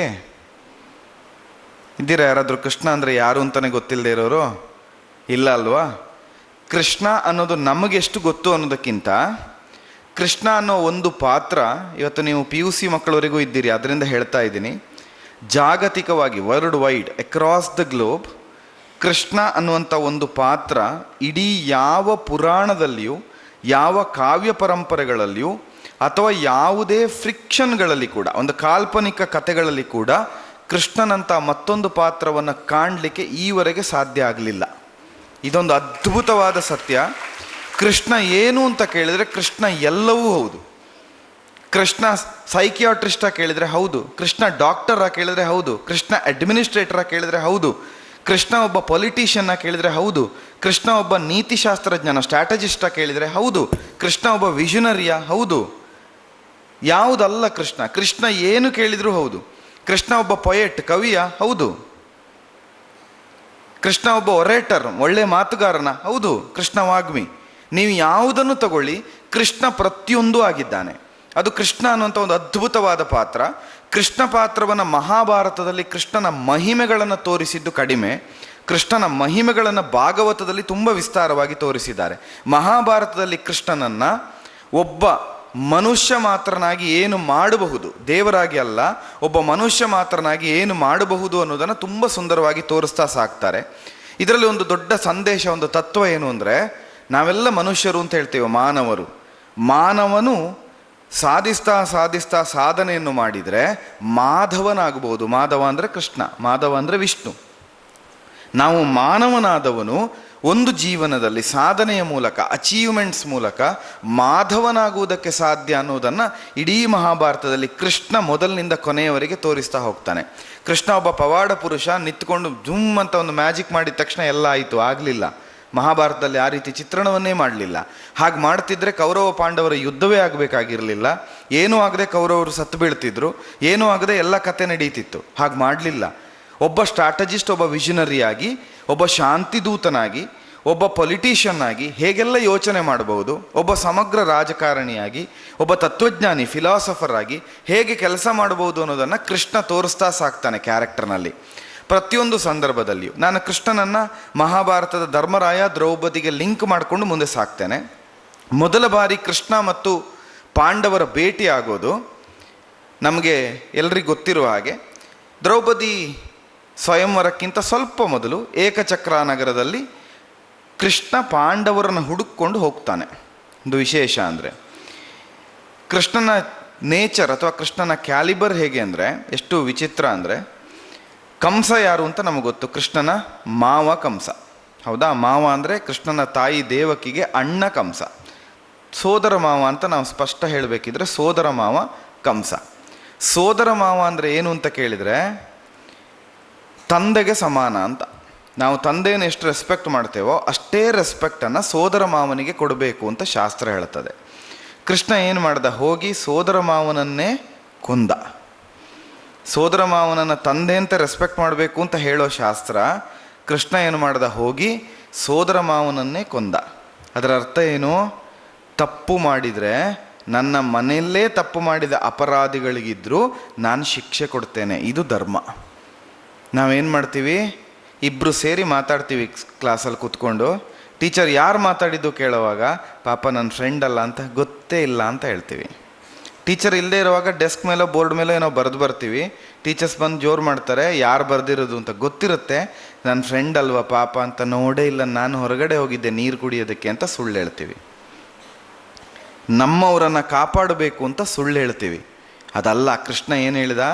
ತಪ್ಪು ಮಾಡಿದವರು ಸ್ವಂತ ಸೋದರ ಮಾವ ಆದರೂ ಕೂಡ ಪನಿಷಬಲ್ ಅಫೆನ್ಸ್ ಅಂತ ಅನಿಸಿದರೆ, ಅದು ಶಿಕ್ಷೆ ಕೊಡಬೇಕಾದ ಅಪರಾಧ ಅಂತ ಅನಿಸಿದರೆ ಅವರಿಗೆ ಶಿಕ್ಷೆ ಕೊಡಬೇಕು ಅಂತ ಶಿಕ್ಷೆ ಕೊಟ್ಟವ ಕೃಷ್ಣ. ಆ ಕೃಷ್ಣನಿಗೆ ಕುಂತಿಯ ಜೊತೆ ಒಂದು ಸಂಬಂಧ ಇತ್ತು. ಏನು ಅಂದರೆ, ಕೃಷ್ಣನ ತಂದೆ ವಸುದೇವ ಇದ್ನಲ್ಲ, ಆ ವಸುದೇವನಿಗೆ ಕುಂತಿ ತಂಗಿ ಆಗ್ತಾಳೆ, ಶೂರಸೇನ ಮಗಳು. ಏನು ಮಾಡಿರ್ತಾರೆ ಅಂದರೆ, ತುಂಬ ಚಿಕ್ಕ ಪ್ರಾಯದಲ್ಲೇ ಕುಂತಿಯನ್ನು ಕುಂತಿ ಭೋಜನಿಗೆ ದತ್ತಕ್ಕೆ ಕೊಟ್ಟಿರ್ತಾರೆ. ಅಂದರೆ ದತ್ತು ಪುತ್ರಿಯಾಗಿ ಅವಳನ್ನು ಕೊಟ್ಟಿರ್ತಾರೆ. ನಮ್ಮ ಶಾಸ್ತ್ರ ಏನು ಹೇಳ್ತದೆ ಅಂದರೆ, ದತ್ತಕ್ಕೆ ಕೊಟ್ಟ ಮೇಲೆ ಆ ಸಂಬಂಧ ಉಳಿಯೋದಿಲ್ಲ, ಅವರು ಆ ಕುಟುಂಬಕ್ಕೆ ಸೇರಿಕೊಳ್ತಾರೆ. ಅಂದರೆ ಕುಂತಿ ಭೋಜನ ಫ್ಯಾಮಿಲಿಗೆ ಸೇರಿದ ಕುಂತಿ ಅನ್ನೋ ಹೆಸರನ್ನು ಪಡೆದ್ಲು. ಕುಂತಿ ಭೋಜನ ಮಗಳಾದ್ರಿಂದ ಅವಳಿಗೆ ಒರಿಜಿನಲ್ ಹೆಸರು ಏನಿಟ್ಟದ ಶೂರಸೇನ ಅಂತ ಗೊತ್ತಿಲ್ಲ. ಅಂದರೆ ಸಂಬಂಧ ಕಳಚಿ ಹೋಯಿತು. ಕೃಷ್ಣ ಏನು ಮಾಡ್ತಾನೆ? ಸ್ವಂತ ಸೋದರ ಮಾವನನ್ನು ಕೊಂದ. ದತ್ತಕ್ಕೆ ಕೊಟ್ಟು ಸಂಬಂಧವೇ ಕಳ್ಕೊಂಡಂತಹ ಕುಂತಿಯ ಮನೆಗೆ ಹೋಗಿ ಕುಂತಿಯನ್ನು ಅತ್ತೆ ಅಂತ ಕರೆದ. ಯಾರ ಸಂಬಂಧ ಉಳಿಸ್ಕೊಳ್ಬೇಕಿತ್ತು ಅವರನ್ನು ಕೊಂದ. ಯಾರ ಸಂಬಂಧ ಕಟ್ಟಾಗಿ ಹೋಗಿದೆಯೋ ಅವ್ರ ಹತ್ರ ಹೋಗಿ ಹೊಸ ಸಂಬಂಧವನ್ನು ಬೆಳೆಸ್ದ, ಅತ್ತೆ ಅಂತ. ಇದರ ಅರ್ಥ ಏನು ಅಂದರೆ, ಒಳ್ಳೆಯವರು ಎಲ್ಲಿರ್ತಾರೋ ಅವರನ್ನೆಲ್ಲ ನನ್ನ ಸಂಬಂಧಿಕರು ಅಂತ ನಾವು ಸ್ವೀಕರಿಸಬೇಕು. ವಸುದೈವ ಕುಟುಂಬಕಂ, ಕೃಷ್ಣ ಹೇಳಿದ್ದದನ್ನು. ಎಲ್ಲೆಲ್ಲಿ ಒಳ್ಳೆಯದಿದೆಯೋ ಆ ಒಳ್ಳೆಯದನ್ನೆಲ್ಲ ನಾವು ತಗೊಳ್ಬೇಕು. ಸಮ್ಯಕ್. ಅವ್ರು ಒಳ್ಳೆಯವರ, ಅವ್ರ ಜೊತೆ ಫ್ರೆಂಡ್ಶಿಪ್ ಮಾಡೋಣ. ಅವ್ರು ಒಳ್ಳೆಯವರ, ಅವ್ರು ಹೇಳಿದ್ದನ್ನು ಕೇಳೋಣ. ಅವ್ರು ಒಳ್ಳೆಯವರ, ಅವರ ಆದರ್ಶಗಳನ್ನು ಪಾಲಿಸೋಣ. ಸಮ್ಯಕ್ ಅನ್ನೋದಕ್ಕೆ ಅದೇ ಅರ್ಥ. ಕೃಷ್ಣ ಏನು ಮಾಡ್ದ? ಒಳ್ಳೆಯವಳಾದ್ರಿಂದ, ಪಾಂಡವರು ಒಳ್ಳೆಯವರಾದ್ರಿಂದ ಹೋಗಿ ಅತ್ತೆ ಅಂತ ಕರೆದ. 5 ಮಂದಿ ಪಾಂಡವರನ್ನು ಸ್ವೀಕರಿಸಿದ. ಇವರನ್ನು ನಾನು ಕಾಪಾಡ್ತೇನೆ ಅಂತ ಭಾಷೆ ಕೊಟ್ಟ. ಅಲ್ಲಿಂದ ಫಸ್ಟ್ ಕೃಷ್ಣ ಮತ್ತು ಧರ್ಮರಾಯ, ಅರ್ಜುನ, ಭೀಮ, ನಕುಲ ಸಹದೇವರ ಭೇಟಿಯಾಯಿತು. ಅದಾದ ಮೇಲೆ ಕೊನೆಯವರೆಗೂ, ಸ್ವರ್ಗಾರೋಹಣಕ್ಕಿಂತ ಸ್ವಲ್ಪ ಮೊದಲಿನವರೆಗೆ, ಸ್ವರ್ಗಾರೋಹಣ ಆಗೋದಕ್ಕಿಂತ ಮೊದಲೇ ಕೃಷ್ಣ ಅವತಾರವನ್ನು ಪೂರ್ಣ ಮಾಡ್ತಾನೆ. ಕೃಷ್ಣನ ಅವತಾರ ಪೂರ್ಣ ಆದ ಮೇಲೆ ಪಾಂಡವರು ಸ್ವರ್ಗಾರೋಹಣಕ್ಕೆ ಹೊರಡ್ತಾರೆ. ಅಲ್ಲಿಯವರೆಗೂ ಪಾಂಡವರ ಪರವಾಗಿ ನಿತ್ತು ಎಲ್ಲಿಯವರೆಗೆ ಅಂದರೆ, ದುರ್ಯೋಧನನ ಸಭೆಗೆ ಬಂದು ಸಂಧಾನದ ಮಾತಾಡುವಾಗ ನಿನಗೂ ಪಾಂಡವರಿಗೆ ಏನು ಸಂಬಂಧ ಅಂತ ಕೃಷ್ಣನಿಗೆ ದುರ್ಯೋಧನ ಕೇಳಿದಾಗ, ತುಂಬಿದ ಸಭೆಯಲ್ಲಿ ಕೃಷ್ಣ ಹೇಳ್ತಾನೆ, ಪಾಂಡವರು ನನಗೆ 5 ಪ್ರಾಣಗಳು ಅಂತ. ನೀನು ನನಗೆ ಶತ್ರು, ನೀನು ನನಗೆ ಶತ್ರು ಅಂದರೆ ನನಗೇನೂ ಮಾಡಲಿಲ್ಲ ನೀನು. ಪಾಂಡವರಿಗೆ ನೀ ಶತ್ರು, ಆದ್ದರಿಂದ ನನಗೆ ನೀನು ಶತ್ರು. ಶತ್ರುಗಳ ಮನೆಯಲ್ಲಿ ಊಟ ಮಾಡಬಾರದು ಅಂತ ಶಾಸ್ತ್ರ ಹೇಳ್ತದೆ. ಶತ್ರುಗಳನ್ನು ಕರೆದು ಊಟ ಹಾಕಬಾರದು ಅಂತ ಹೇಳ್ತದೆ. ಆದ್ದರಿಂದ ನಿನ್ನ ಮನೆಯಲ್ಲಿ ಊಟ ಮಾಡಲ್ಲ. ಪಾಂಡವರು 5 ಜನ, ನನಗೆ 5 ಪ್ರಾಣಗಳು ಅಂತ ಕೃಷ್ಣ ಉದ್ಘೋಷಣೆಯನ್ನು ಮಾಡ್ತಾನೆ. ಪಾಂಡವಾನಾಂ ದ್ವಿಷಂತೆ ರಾಜನ್ ಮಮ ಪ್ರಾಣಾಹಿ ಪಾಂಡವ ಅಂತ ಹೇಳ್ತಾನೆ. ನಿನಗೆ ಪಾಂಡವರು ದ್ವೇಷಿಗಳಾದ್ದರಿಂದ, ನನಗೆ ಪಾಂಡವರು ಪ್ರಾಣಗಳಾದ್ದರಿಂದ ನಾನು ನೀನು ಈಗ ಶತ್ರುಗಳಾಗುತ್ತೇವೆ. ಆದ್ದರಿಂದ ನಿನ್ನ ಮನೆಯಲ್ಲಿ ನಾನು ಅನ್ನ ತಿನ್ನೋದಿಲ್ಲ ಅಂತ ಕೃಷ್ಣ ಘೋಷಣೆಯನ್ನು ಮಾಡ್ತಾನೆ. ಪಾಂಡವರು ಎಷ್ಟು ಪುಣ್ಯಾತ್ಮರು ಅಂತ ಯೋಚನೆ ಮಾಡಿ, ದೇವರೇ ಬಂದು ನನಗೆ 5 ಪ್ರಾಣಗಳು ಅಂತ ಉಂಟು, 5 ಪ್ರಾಣಗಳಿಗೆ ಧರ್ಮರಾಯ, ಭೀಮ, ಅರ್ಜುನ, ನಕುಲ ಸಹದೇವ ಅಂತ ಹೆಸರು ಅಂತ ಹೇಳಬೇಕಿದ್ರೆ ಆ 5 ಮಂದಿಗಳು ಎಷ್ಟು ಎತ್ತರಕ್ಕೆ ಬೆಳೆದಿದ್ರು ಅಂತ ಯೋಚನೆ ಮಾಡಿ. ನಿಮ್ಮ ಹಾಗೆ ಹುಟ್ಟಿಕೊಂಡಂತಹ ಸಾಮಾನ್ಯ ಮಕ್ಕಳು ದೇವರೇ ಬಂದು ಅಪ್ಪಿ ಹಿಡಿದು ನನ್ನ ಪ್ರಾಣಗಳು ಅಂತ ಹೇಳುವಷ್ಟು ಎತ್ತರಕ್ಕೆ ಬೆಳೆದು ನಿಂತರು. ಇಲ್ಲಿರುವಂಥ ನಿಮ್ಮಲ್ಲಿ 5 ಜನ ಪಾಂಡವರಾಗಬಹುದು, ಯಾರು ಬೇಕಾದರೂ. ಆಗಬೇಕಾದ್ರೆ ಏನಾಗಬೇಕು? ಪಾಂಡವರ ಹಾಗೆ ಮನಸ್ಥಿತಿಯನ್ನು ಇಟ್ಕೊಳ್ಬೇಕು. ಪಾಂಡವರ ಹಾಗೆ ಚಾರಿತ್ರ್ಯವನ್ನು, ಸತ್ಶೀಲವನ್ನು ಇಟ್ಕೊಳ್ಬೇಕು. ಸಮ್ಯಕ್. ಅದನ್ನು ಇಟ್ಕೊಂಡ್ರೆ ನೀವು ಪಾಂಡವರಾಗ್ತೀರಿ. ಹೀಗೆ ಪಾಂಡವರನ್ನು ಪತಿಕರಿಸಿ ಕೃಷ್ಣ ಉದ್ಧಾರ ಮಾಡಿದ. ಪಾಂಡವರನ್ನೇ ಯಾಕೆ ಸ್ವೀಕರಿಸಿದ? ಈ ಪ್ರಶ್ನೆ ಹುಟ್ಟುತ್ತದೆ. ಎಷ್ಟೋ ಜನ ಇದ್ದರು, 5 ಜನ ಪಾಂಡವರನ್ನು ಯಾಕೆ ತಗೊಂಡ? 100 ಜನ ಕೌರವರಿದ್ದರು, ಅದರಲ್ಲಿ 5 ಜನರನ್ನು ತಗೊಂಡು ನನ್ನ ಆಯುಧ ಅಂತ ಹೇಳಿ ನನ್ನ ಪ್ರಾಣ ಅಂತ ಬಳಸ್ಕೊಳ್ಬೋದಿತ್ತು ಅಂತ. ಸ್ವೀಕರಿಸಲಿಕ್ಕೆ ಒಂದು ಕಾರಣ ಇರ್ತದೆ. ನಮ್ಮ ಹತ್ರ ತುಂಬ ಶುದ್ಧವಾದ ಪಾತ್ರೆ ಇರುತ್ತೆ, ನಿಮ್ಮ ವಾಟರ್ ಬಾಟ್ಲು ತುಂಬ ಕ್ಲೀನ್ ಇರುತ್ತೆ, ಆದರೆ ವಾಟರ್ ಕ್ಲೀನ್ ಇರಲ್ಲ. ಆ ನೀರನ್ನು ಕುಡಿತೀರಾ? ವಾಟರ್ ಬಾಟ್ಲು ತುಂಬ ಕ್ಲೀನು, ಮೂರು ಸತಿ ತೊಳೆದಿದ್ದೀರಿ, ವಿಮ್ ಹಾಕಿದಿರಿ, ಪ್ರಿಲ್ ಹಾಕಿದಿರಿ, ಎಲ್ಲ ಜೆಲ್ಲನ್ನು ಹಾಕಿ ಕ್ಲೀನ್ ಮಾಡಿದಿರಿ, ವಾಶ್ ಮಾಡಿದ್ದೇ ಮಾಡಿ. ನೀರು ಮಾತ್ರ ತುಂಬ ಗಲೀಜಾಗಿದೆ, ತುಂಬಿಸಿಟ್ಟಿದ್ದೀರಿ. ನೀರು ಕುಡಿತೀರಾ? ಇಲ್ಲ. ನೀರು ತುಂಬ ಶುದ್ಧವಾದ್ದು, 4-5 ಸತಿ ಪ್ಯೂರಿಫೈ ಆಗಿದೆ, UV AV ಎಲ್ಲ ಪ್ಯೂರಿಫಿಕೇಷನ್ನು ಆಗಿದೆ. ಬಾಟಲ್ ಮಾತ್ರ ಸಿಕ್ಕಾಪಟ್ಟೆ ಕೊಳಕಾಗಿದೆ, ಆ ಬಾಟಲ್ ಒಳಗೆ ತುಂಬಿಸಿದ್ದಾರೆ. ಕುಡಿತೀರಾ? ಹಾಗಾದರೆ ಬಾಟಲ್ ಕೂಡ ಶುದ್ಧವಾಗಿರಬೇಕು, ನೀರು ಕೂಡ ಶುದ್ಧವಾಗಿರಬೇಕು, ಪಾತ್ರೆ ಕೂಡ ಶುದ್ಧವಾಗಿರಬೇಕು, ಅದು ಪಾತ್ರತ್ವ, ತುಂಬಿಸೋದು ಕೂಡ ಶುದ್ಧವಾಗಿರಬೇಕು. ಶುದ್ಧವಾದ ಪಾತ್ರೆಗೆ ಶುದ್ಧವಾದ ಹಾಲು ಹಾಕಿದರೆ ಹಾಲು ಹಾಗೇ ಉಳಿಯತ್ತೆ. ಹಾಳಾಗಿರೋ ಪಾತ್ರೆಗೆ ಶುದ್ಧವಾದ ಹಾಲು ಹಾಕಿದರೆ ಹಾಲು ಹಾಳಾಗತ್ತೆ. ಹಾಲಾಗಿರಲ್ಲ, ಹಾಲು ಹಾಳಾಗತ್ತೆ. ಅಂದರೆ ನಾವು ಮೊದಲು ಪ್ಯೂರಿಫೈ ಆಗಿರಬೇಕು. ನಾವು ಪ್ಯೂರಿಫೈ ಆಗಿದ್ದರೆ, ನಾವು ತುಂಬ ಶುದ್ಧವಾಗಿದ್ದರೆ, ನಮ್ಮೊಳಗೆ ದೇವರು ತನ್ನಷ್ಟಕ್ಕೆ ತಾನೇ ಏನು ತುಂಬಿಸಬೇಕು ಅದನ್ನು ತುಂಬಿಸ್ತಾನೆ. 5 ಪಾತ್ರೆಗಳು ಪಾಂಡವ ಪಂಚಕರು, ಆ 5 ಪಾತ್ರೆಗಳಲ್ಲಿ ಅಷ್ಟು ಶುದ್ಧತೆ ಇತ್ತು, ಹುಟ್ಟಿದಲ್ಲಿಂದ ಇತ್ತು. ಧರ್ಮರಾಯ ಅಂತ ಅವನಿಗೆ ಹೆಸರಲ್ಲ, ಅವನ ಹೆಸರು ಯುಧಿಷ್ಠಿರ ಅಂತ. ಅವನು ಮಾಡಿದ ಕೆಲಸದಿಂದ ಅವನಿಗೆ ಧರ್ಮರಾಯ ಅಂತ ಹೆಸರಾಯಿತು. ಅಂದರೆ ಧರ್ಮವನ್ನು ಬಿಟ್ಟು ಬೇರೆ ಏನನ್ನೂ ಮಾಡಲಿಲ್ಲ ಅವನು. ಆ ಕಾರಣದಿಂದ ಅವನಿಗೆ ಧರ್ಮರಾಯ ಅಂತ ಹೆಸರಾಯಿತು. ಭೀಮಸೇನಂಥವರು ಬಲಕ್ಕೆ ಹೆಸರು ಅಂತ ಕಾಣ್ತದೆ ನಮಗೆ. 1000 ಆನೆ ಬಲ ಇತ್ತು, 100 ಆನೆ ಬಲ ಇತ್ತು, ಗದೆ ಹಿಡಿದು ಯಾರನ್ನು ಬೇಕಾದರೂ ಹೊಡಿತಾ ಇದ್ದ. ಭೀಮ ಅಂತ ಹೇಳಿದರೆ ಇವತ್ತಿನ ಸೂಪರ್ಮ್ಯಾನ್ ಅಂತ ಅಂದ್ಕೊಳ್ತೀವಿ ನಾವು. ಛೋಟಾ ಭೀಮ್ ಇದ್ದಾನಲ್ಲ, ಹಾಗೆ ಛೋಟಾ ಭೀಮಿಗೆ ಇವನು ಬಡಾ ಭೀಮ್ ಅಂತ ಅಂದ್ಕೊಳ್ತೀವಿ. ಆದರೆ ಭೀಮಸೇನ ಅಂದರೆ ಹಾಗಲ್ಲ. ಇಡೀ ಭೀಮಸೇನ ವ್ಯಾಖ್ಯಾನವನ್ನು ನಾವು ಹೇಳೋದಿದ್ರೆ, ಮಹಾಭಾರತದಲ್ಲಿ ಒಂದು ಮಾತು ಬರ್ತದೆ. ದ್ಯೂತದ ಸಭೆಯಲ್ಲಿ ದ್ರೌಪದಿ ವಸ್ತ್ರಾಪರಣ ಆಗುವಂಥ ಕಾಲದಲ್ಲಿ ಭೀಮಸೇನ ಬಾಯಲ್ಲಿ ಬರುವ ಮಾತು, ಅದಾದ ಮೇಲೆ ಕೂಡ ತುಂಬ ಸತಿ ರಿಪೀಟ್ ಆಗ್ತದೆ. ದ್ವೈತವನದಲ್ಲಿ ಅಷ್ಟಿಶೇಷಣ ಆಶ್ರಮದಲ್ಲಿ ರಿಪೀಟ್ ಮಾಡ್ತಾನೆ. ಧರ್ಮರಾಯನಿಗೆ ಬುದ್ಧಿ ಹೇಳುವಲ್ಲೆಲ್ಲ ಭೀಮಸೇನ ಇದನ್ನು ಹೇಳ್ತಾನೆ. ಪ್ರಾಣವೂ ಅಪಿ ಪರಿತ್ಯಜ್ಯ ಮಾನಮೇವಾಭಿರಕ್ಷತು. ಪ್ರಾಣವನ್ನಾದರೂ ಬಿಡಬಹುದು, ಮಾನವನ್ನು ಬಿಡಬಾರ್ದು. Character is more important than the life. ನಮ್ಮ ಒಂದು ಪ್ರಾಣಕ್ಕಿಂತ ಕ್ಯಾರೆಕ್ಟರ್ ತುಂಬ ಇಂಪಾರ್ಟೆಂಟ್ ಅಂತ ಭೀಮಸೇನ ಹೇಳ್ತಾನೆ. ಅರ್ಜುನ ಅದನ್ನು ಮಾಡಿ ತೋರಿಸಿದ್ದಾನೆ. ದೇವಲೋಕಕ್ಕೆ ಹೋದಾಗಲೂ ಮಾಡಿ ತೋರಿಸಿದ್ದಾನೆ, ನಿವಾತ ಕವಚರನ್ನು ಕೊಲ್ಲಿಕ್ಕೆ ಹೋದಾಗಲೂ ಮಾಡಿ ತೋರಿಸಿದ್ದಾನೆ, ಕಾಂಡವ ದಹನ ಆಗುವಾಗ ಮಾಡಿ ತೋರಿಸಿದ್ದಾನೆ. ನಕುಲ ಸಹದೇವರು ವಿರಾಟ ನಗರದಲ್ಲಿದ್ದಾಗ ಕೀಚಕನ ಉಪಟಳ ತಡಿಲಿಕ್ಕಾಗದೇ ಇದ್ದ ಕಾಲದಲ್ಲಿ ಆಚರಣೆ ಮಾಡಿ ತೋರಿಸಿದ್ದಾರೆ. ದ್ರೌಪದಿ ಇಡೀ ಬದುಕಿನಲ್ಲಿ ಕ್ಯಾರೆಕ್ಟರ್ನ ತೋರಿಸಿದ್ದಾರೆ. ಒಂದು ಕ್ಯಾರೆಕ್ಟರ್ ಕಂಡಕ್ಟ್ ಅಂತ ನಾವೇನು ಹೇಳ್ತೀವಿ, ಕಾಂಡಕ್ಟ್ ಸರ್ಟಿಫಿಕೇಟ್ ಅಂತ ನಿಮಗೆ ಬಿಟ್ಟು ಹೋಗುವಾಗ ಕೊಡ್ತಾರಲ್ಲ, ಸ್ಕೂಲ್ ಬಿಟ್ಟು ಹೋಗುವಾಗ TC ಜೊತೆಗೆ ಒಂದು ಕಂಡಕ್ಟ್ ಸರ್ಟಿಫಿಕೇಟ್ ಅಂತ ಕೊಡ್ತಾರೆ. ಅದು ಇಲ್ಲದೇ ಇದ್ದರೆ ಬೇರೆ ಇನ್ಸ್ಟಿಟ್ಯೂಟಿಗೆ ಹೋಗಿ ಸೇರೋಕ್ಕೆ ಸಾಧ್ಯ ಇಲ್ಲ. ಹಾಗಾದರೆ ಆ ಕಂಡಕ್ಟ್ ಸರ್ಟಿಫಿಕೇಟನ್ನು ಇನ್ನೊಬ್ಬರು ಕೊಡಬೇಕಾಗಿರಲಿಲ್ಲ, ಇವರೇ ಸಂಪಾದನೆ ಮಾಡಿದರು. ಆ ಸಂಪಾದನೆಗೆ ಮೆಚ್ಚಿ ಕೃಷ್ಣ ಬಂದು ಒಂದು ಕಂಡಕ್ಟ್ ಸರ್ಟಿಫಿಕೇಟನ್ನು ಕೊಟ್ಟ. ಇದು ಪಾಂಡವ ಪಂಚಕರು, 5 ಜನ ಪಾಂಡವರಲ್ಲಿದ್ದ ಪಾರಿಶುದ್ಧತೆ. ಇದನ್ನು ಗ್ರಹಿಸಿದಂಥ ಕೃಷ್ಣ ಏನು ಮಾಡಿದ, ಬಂದು ಸ್ವೀಕರಿಸಿದ. ತುಂಬ ಚಿಕ್ಕ ಕಥೆಗಳಲ್ಲಿ ಸಾಕ್ತಾ ಹೋಗುವಾಗ ಕೃಷ್ಣ ಹೇಗೆಲ್ಲ ಮಾಡಿದ, ಹೇಗೆಲ್ಲ ಕಾಪಾಡಿದ ಅಂತ ನಮಗೆ ಗೊತ್ತಾಗ್ತದೆ. ದ್ರೌಪದಿ ಸಭೆಯಲ್ಲಿ ದ್ರೌಪದಿಯ ಸೀರೆ ನೆಳಿಬೇಕು ಅಂತ ದುಶ್ಯಾಸನ ಹೊರಡ್ತಾನೆ. ತುಂಬ ಫೇಮಸ್ ಕತೆ, ಎಲ್ರಿಗೂ ಗೊತ್ತಿದೆ. ಕೌರವನ ಸಭೆಯಲ್ಲಿ ಜೂಜಾಡಲಿಕ್ಕೆ ಪ್ರಾರಂಭ ಮಾಡ್ತಾರೆ. ಇದೊಂದು ಸಂದರ್ಭದಲ್ಲಿ ಧರ್ಮರಾಯ ತಪ್ಪಿದ. ಧರ್ಮರಾಯ ಆ್ಯಕ್ಚುಲಿ ತಪ್ಪು ಮಾಡಿದ್ದೆಲ್ಲಿ ಅಂತ ಕೇಳಿದ್ರೆ ಜೂಜಾಡುವ ಸಂದರ್ಭದಲ್ಲಿ. ಆದರೆ ಒಂದು ಕ್ವಶನ್ ಬರುತ್ತೆ, ಪ್ರಶ್ನೆ, ತಪ್ಪು ಅಂತ ಗೊತ್ತಿದ ಮೇಲೆ ಅವನು ಮಾಡಿದರೆ ಅವನು ಧರ್ಮರಾಯ ಆಗೋದು ಹೇಗೆ ಅಂತ. ಅಲ್ಲಿ ಒಂದು ಕೆಲವು ಸೂಕ್ಷ್ಮಗಳಿದೆ. ಅಂದರೆ ಧರ್ಮರಾಯನಿಗೆ ಒಂದು ವ್ರತ ಇತ್ತು, ದೊಡ್ಡವರು ಹೇಳಿದ ಮಾತನ್ನು ಕೇಳ್ತೇನೆ ಅಂತ. ಆಮೇಲೆ ಒಂದು ರಾಜಸೂಯ ಅನ್ನುವಂಥ ಒಂದು ಯಜ್ಞವನ್ನು ಮಾಡಿದ್ದ. ಆ ರಾಜಸೂಯ ಅನ್ನುವ ಯಜ್ಞವನ್ನು ಮಾಡಿದವರು ಸುಹೃದ್ ಅಂತ, ಅಂದರೆ ಈ ಪಗಡೆ ಆಟಕ್ಕೆ ಯಾರಾದರೂ ಆಹ್ವಾನಿಸಿದರೆ, ಯಾರಾದರೂ ಇನ್ವೈಟ್ ಮಾಡಿದರೆ ಪಗಡೆ ಆಡಲೇಬೇಕು ಅಂತ ಒಂದು ಶಾಸ್ತ್ರ ಇದೆ. ಹಾಗಾಗಿ ಅವನು ರಾಜಸೂಯ ಯಜ್ಞ ಮಾಡಿದವನು, ಪಗಡೆಗೆ ಯಾರು ಕರೆದ್ರೂ ಆಡಬೇಕಾಗತ್ತೆ. ಅದರ ಜೊತೆಯಲ್ಲಿ ಅವನ ಹಿರಿಯರು, ಅವನ ತಂದೆ ಸಮಾನವಾಗಿ ನಿಂತಹ ಧೃತರಾಷ್ಟ್ರ ಕರೆದು ಬಿಟ್ಟು ನೀನು ಆಡಬೇಕು ಅಂತ ಹೇಳಿದಾಗ ಧರ್ಮರಾಯ ಒಪ್ಪಿ ಆಡ್ತಾನೆ. ಎಲ್ಲವನ್ನೂ ಕಳ್ಕೊಳ್ತಾನೆ, ದ್ರೌಪದಿಯನ್ನೂ ಪಣಕ್ಕಿಟ್ಟು ಸೋಲ್ತಾನೆ. ಆಗ ದುಶ್ಯಾಸನ ಬಂದು ದ್ರೌಪದಿಯ ಸೀರೆಗೆ ಕೈ ಇಟ್ಟು ಸೀರೆ ಎಳಿಲಿಕ್ಕೆ ಹೊರಟಾಗ ಕೃಷ್ಣ ಪವಾಡವನ್ನು ತೋರಿಸ್ತಾನೆ. ಮಹಾಭಾರತದಲ್ಲಿ ಕೃಷ್ಣ ಪವಾಡ ತೋರಿಸುವ ಸನ್ನಿವೇಶ ಪ್ರಾಯಶಃ ಇದೊಂದು, ದೂರ್ವಾಸಾತಿಥ್ಯ ಒಂದು, ಇಂಥ ಒಂದು 2-3 ಸಂದರ್ಭ, ವಿದುರನ ಮನೆಯಲ್ಲಿ ಹಾಲು ಕುಡಿದದ್ದು, ಇಂಥ ಒಂದು 2-3 ಪ್ರಕರಣಗಳಷ್ಟು ಬಿಟ್ಟರೆ ವಿಸ್ತೃತವಾಗಿ ವಿಸ್ತಾರವಾಗಿ ಪವಾಡವನ್ನು ತೋರಿಸುವಂಥ ದೇವರಾಗಿ ಕೃಷ್ಣ ಕಾಣಿಸ್ಕೊಳ್ಳಿಲ್ಲ. ಅದರಲ್ಲಿ ಏನಾಗ್ತದೆ ಅಂತ ಹೇಳಿದರೆ ಅಕ್ಷಯಾಂಬರ ಆಗುತ್ತದೆ. ಅಂದರೆ ಉಟ್ಟ ಸೀರೆ ಅಕ್ಷಯವಾಗ ಸಾಗ್ತದೆ. ದುಶ್ಯಾಸನ ಎಳೆದಷ್ಟು ಕೃಷ್ಣ ಕಾರುಣ್ಯದಿಂದ ಸೀರೆ ಅಕ್ಷಯವಾಗುತ್ತದೆ.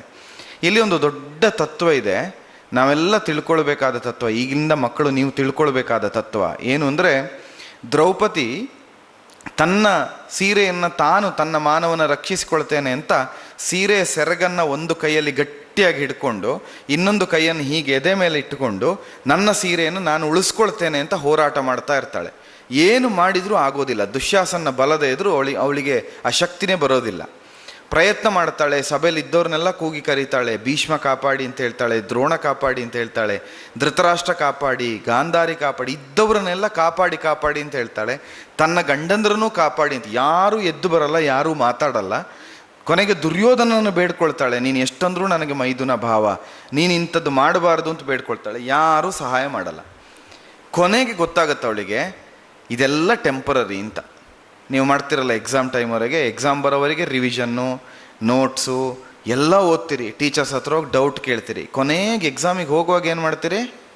ಕಣ್ಣು ಮುಚ್ಕೊಂಡು ದೇವರೇ ಎಕ್ಸಾಮ್ ಸುಲಭ ಇರಲಿ ಅಂತ ಕೇಳ್ಕೊಳ್ತೀರಿ. ಫೈನಲ್ ಡೆಸ್ಟಿನೇಷನ್, ಆತ್ಯಂತಿಕವಾಗಿ ನಮ್ಮನ್ನು ಕಷ್ಟ ಕಾಲದಲ್ಲಿ ರಕ್ಷಿಸಬಹುದಾದ್ದು ದೇವರು ಮಾತ್ರ. ಇದು ದ್ರೌಪದಿ ಹೇಳಿಕೊಟ್ಟದ್ದು ಒಂದು. ಎರಡನೇ ಸಂದೇಶ ಏನು ಅಂದರೆ, ನಮಗೆಲ್ಲರಿಗೂ ಒಂದು ಅಹಂಕಾರ ಇದೆ. ನಾನು ಎನ್ನುವುದಕ್ಕೆ ಒಂದು ಆಕಾರ ಬಂದರೆ ಅಹಂಕಾರ, ಅಹಂ ಎನ್ನುವುದು ಕಾರ, ಅಹಂ ಎನ್ನುವುದಕ್ಕೊಂದು ಆಕಾರ. ನಾನು ನನ್ನ ಸೀರೆಯನ್ನು ಉಳಿಸ್ಕೊಳ್ತೇನೆ, ನಾನು ನನ್ನ ಮಾನವನ್ನು ಕಾಪಾಡಿಕೊಳ್ತೇನೆ ಅಂತ ದ್ರೌಪದಿಗೆ ಒಂದು ಅಹಂಕಾರ ಇತ್ತು. ಆ ಕಾರಣದಿಂದ ಉಳಿದವರೆಲ್ಲ ಇವರು ನನ್ನ ಗಂಡಂದರು, ಇವ್ರು ಕಾಪಾಡ್ತಾರೆ, ಇವ್ರು ನನ್ನ ಅತ್ತೆ, ಇವ್ರು ನನ್ನ ಮಾವ, ಇವ್ರು ನನ್ನ ಭಾವ, ಇವ್ರು ನನ್ನ ಅಜ್ಜ, ಇವ್ರು ಕಾಪಾಡ್ತಾರೆ. ಮಮಕಾರ ಮತ್ತು ಅಹಂಕಾರ, ನನ್ನವರು ಅನ್ನುವ ಮಮಕಾರ, ನಾನು ನನ್ನ ಶಕ್ತಿ ಅನ್ನುವಂಥ ಅಹಂಕಾರ ಎರಡು ಇತ್ತು. ಆ ಎರಡು ಇದ್ದಲ್ಲಿವರೆಗೂ ಕೃಷ್ಣ ಬರಲೇ ಇಲ್ಲ. ಸೀರೆ ಅಕ್ಷಯವೂ ಆಗಲಿಲ್ಲ, ಅವಳ ಮಾನ ಕಾಪಾಡಲಿಕ್ಕೆ ಕೃಷ್ಣ ಬರಲೂ ಇಲ್ಲ. ಅವಳಿಗೆ ಗೊತ್ತಾಯಿತು ಈ ಮಮಕಾರ, ನನ್ನವರು ಅನ್ನೋದೆಲ್ಲ ಟೆಂಪರರಿ, ನಾನು ಮಮ ಅನ್ನೋದು ಇದ್ದರೆ ಮಾತ್ರ ಇವರೆಲ್ಲ ಇರ್ತಾರೆ, ನಾನೇ ಇಲ್ಲದಿದ್ರೆ ಇವರೆಲ್ಲಿಂದ ಇರ್ತಾರೆ, ಹಾಗಾಗಿ ಮಮಕಾರವನ್ನು ಬಿಟ್ಟೆ ಅಂತ ಬಿಡ್ತಾಳೆ. ಅಹಂಕಾರ, ನಾನು ರಕ್ಷಿಸಿಕೊಳ್ತೇನೆ ಅಂತ ಹೇಳಲಿಕ್ಕೆ ನಾನು ಯಾರು, ನನ್ನನ್ನು ರಕ್ಷಿಸಬೇಕಾದ್ದು ದೇವರು ಅಂತ ಅಹಂಕಾರವನ್ನು ಬಿಡ್ತಾಳೆ. ಎರಡನ್ನೂ ಬಿಟ್ಟು ಅಲ್ಲಿಯವರೆಗೆ ಕೈಯಲ್ಲಿ ಸೀರೆ ಸೆರಗಿಟ್ಟುಕೊಂಡವಳು ಸೀರೆ ಸೆರಗಿ ಹಿಡ್ಕೊಂಡ ಕೈ ಬಿಡ್ತಾಳೆ, ಎದೆ ಮೇಲಿಟ್ಟ ಕೈ ಬಿಡ್ತಾಳೆ, ಎರಡೂ ಕೈಯನ್ನು ಮೇಲೆತ್ತಿ ಕೃಷ್ಣ ಕಾಪಾಡು ಅಂತ ಹೇಳ್ತಾಳೆ. ಅಲ್ಲಿವರೆಗೆ ಸೀರೆಯನ್ನು ಉಳಿಸ್ಕೊಳ್ತೇನೆ ಅಂತ ಹೋರಾಟ ಮಾಡ್ತಾ ಇದ್ದವಳು ಎರಡೂ ಕೈಯನ್ನು ಬಿಟ್ಟು ಕೃಷ್ಣ ಕಾಪಾಡು ಅಂತ ಕೈ ಎತ್ತುತ್ತಾಳೆ. ಮಮಕಾರ ಸತ್ತೋಯ್ತು, ಅಹಂಕಾರ ಸತ್ತೋಯ್ತು. ಈ ಎರಡೂ ಹೋದ ಮರುಕ್ಷಣದಲ್ಲಿ ಸೀರೆ ಅಕ್ಷಯವಾಯಿತು, ಕೃಷ್ಣನ ಅನುಗ್ರಹ ಬಂತು. ದ್ರೌಪದಿ ತೋರಿಸಿಕೊಟ್ಟ ದೊಡ್ಡ ಪಾಠ ಯಾವುದು ಅಂದರೆ, ನಾನು, ನನ್ನದ್ದು, ಸೆಲ್ಫಿಶ್ನೆಸ್ ಇದೆಯಲ್ಲ, ಸ್ವಾರ್ಥ, ನನ್ನದ್ದು, ನನ್ನ ಫ್ಯಾಮಿಲಿ, ನಂದು, ನನ್ನ ಪೆನ್ನು, ನನ್ನ ಪೇಪರು, ನನ್ನ ಕ್ಲಾಸು, ಎಲ್ಲಿವರೆಗೆ ಅಂದರೆ ನೀವು ಕೂತಿರೋ ಸೀಟ್ವರೆಗೆ ಬಿಡಲ್ಲ ನೀವು. ಇದು ನನ್ನ ಪ್ಲೇಸು, ಆ ಕಡೆ ಹೋಗು. ಎಲ್ಲಿವರೆಗೆ ನನ್ನ ಪ್ಲೇಸು? ಇಲ್ಲಿರೋವರೆಗೆ ನೀವು ಇಲ್ಲೇ ಶಾಶ್ವತವಾಗಿರ್ತೀರಾ? ಒಂದು ಕ್ಲಾಸಿಂದ ನೆಕ್ಸ್ಟ್ ಕ್ಲಾಸಿಗೆ ಹೋದಾಗ ಆ ಕ್ಲಾಸ್ ರೂಮಿಗೆ ನಿಮ್ಗೆ ಹೋಗಕ್ಕೆ ಬಿಡಲ್ಲ. ಈಗ ನಿಮ್ಮ ಕ್ಲಾಸಲ್ಲಿ ಕೂತ್ಕೊಂಡು ಹೇಳ್ತೀರಿ ನಂದು, ಹೌದಾ? ಎದುರುಗಡೆ ಇರೋ ಡೆಸ್ಕ್ ಆದರೆ ನಮ್ದಲ್ಲ, ಆ ಡೆಸ್ಕ್ ಮೇಲೆ ಬರೆದ್ರೆ ಪರವಾಗಿಲ್ಲ, ನನ್ನ ಡೆಸ್ಕಲ್ಲಿ ಬರಿಬೇಡ. ಎದುರುಗಡೆ ಇರೋ ಡೆಸ್ಕ್ ಸ್ವಲ್ಪ ಓರೆ ಆದರೂ ಪರವಾಗಿಲ್ಲ, ಆ ಕಡೆ ದೂಡಿಡೋಣ, ನನ್ನ ಡೆಸ್ಕ್ ಚೆನ್ನಾಗಿದ್ರೆ ಆಯಿತು, ಹೌದಾ? ಸೆಲ್ಫಿಶ್ನೆಸ್, ನನ್ನದ್ದು ಅನ್ನೋದು ಯಾವಾಗ ಸಾಯ್ತದೋ ಆವಾಗ ದೇವರು ಅನುಗ್ರಹವನ್ನು ಮಾಡ್ತಾನೆ. ಅಹಂ ಅನ್ನೋದು ಹೋಗಿ ಸೋಹಂ ಭಾವ. ಸೋಹಂ ಅಂದರೆ ಅಹಂ ಸಹ, ನಾನು ನಿನ್ನವ, ನೀನೇ ನಾನು ಎಂಬ ಭಾವ ಯಾವ ಕ್ಷಣಕ್ಕೆ ಬರ್ತದೋ ಆ ಕ್ಷಣಕ್ಕೆ ದೇವರ ಅನುಗ್ರಹ ಮಾಡ್ತಾನೆ. ಇದು ದ್ರೌಪದಿ ವಸ್ತ್ರಾಪಹಾರದಲ್ಲಿ ತೋರಿಸಿದ ದೊಡ್ಡ ಸಂದೇಶ. ನಾವು ಆವಾಗ ದ್ರೌಪದಿ ಆಗಬೇಕು ಅಂತಾದರೆ ನಾವು ಮೊದಲು ಮಾಡಬೇಕಾದ್ದು ಎರಡನ್ನು ಬಿಡಬೇಕು, ಮಮಕಾರವನ್ನು ಮತ್ತು ಅಹಂಕಾರವನ್ನು.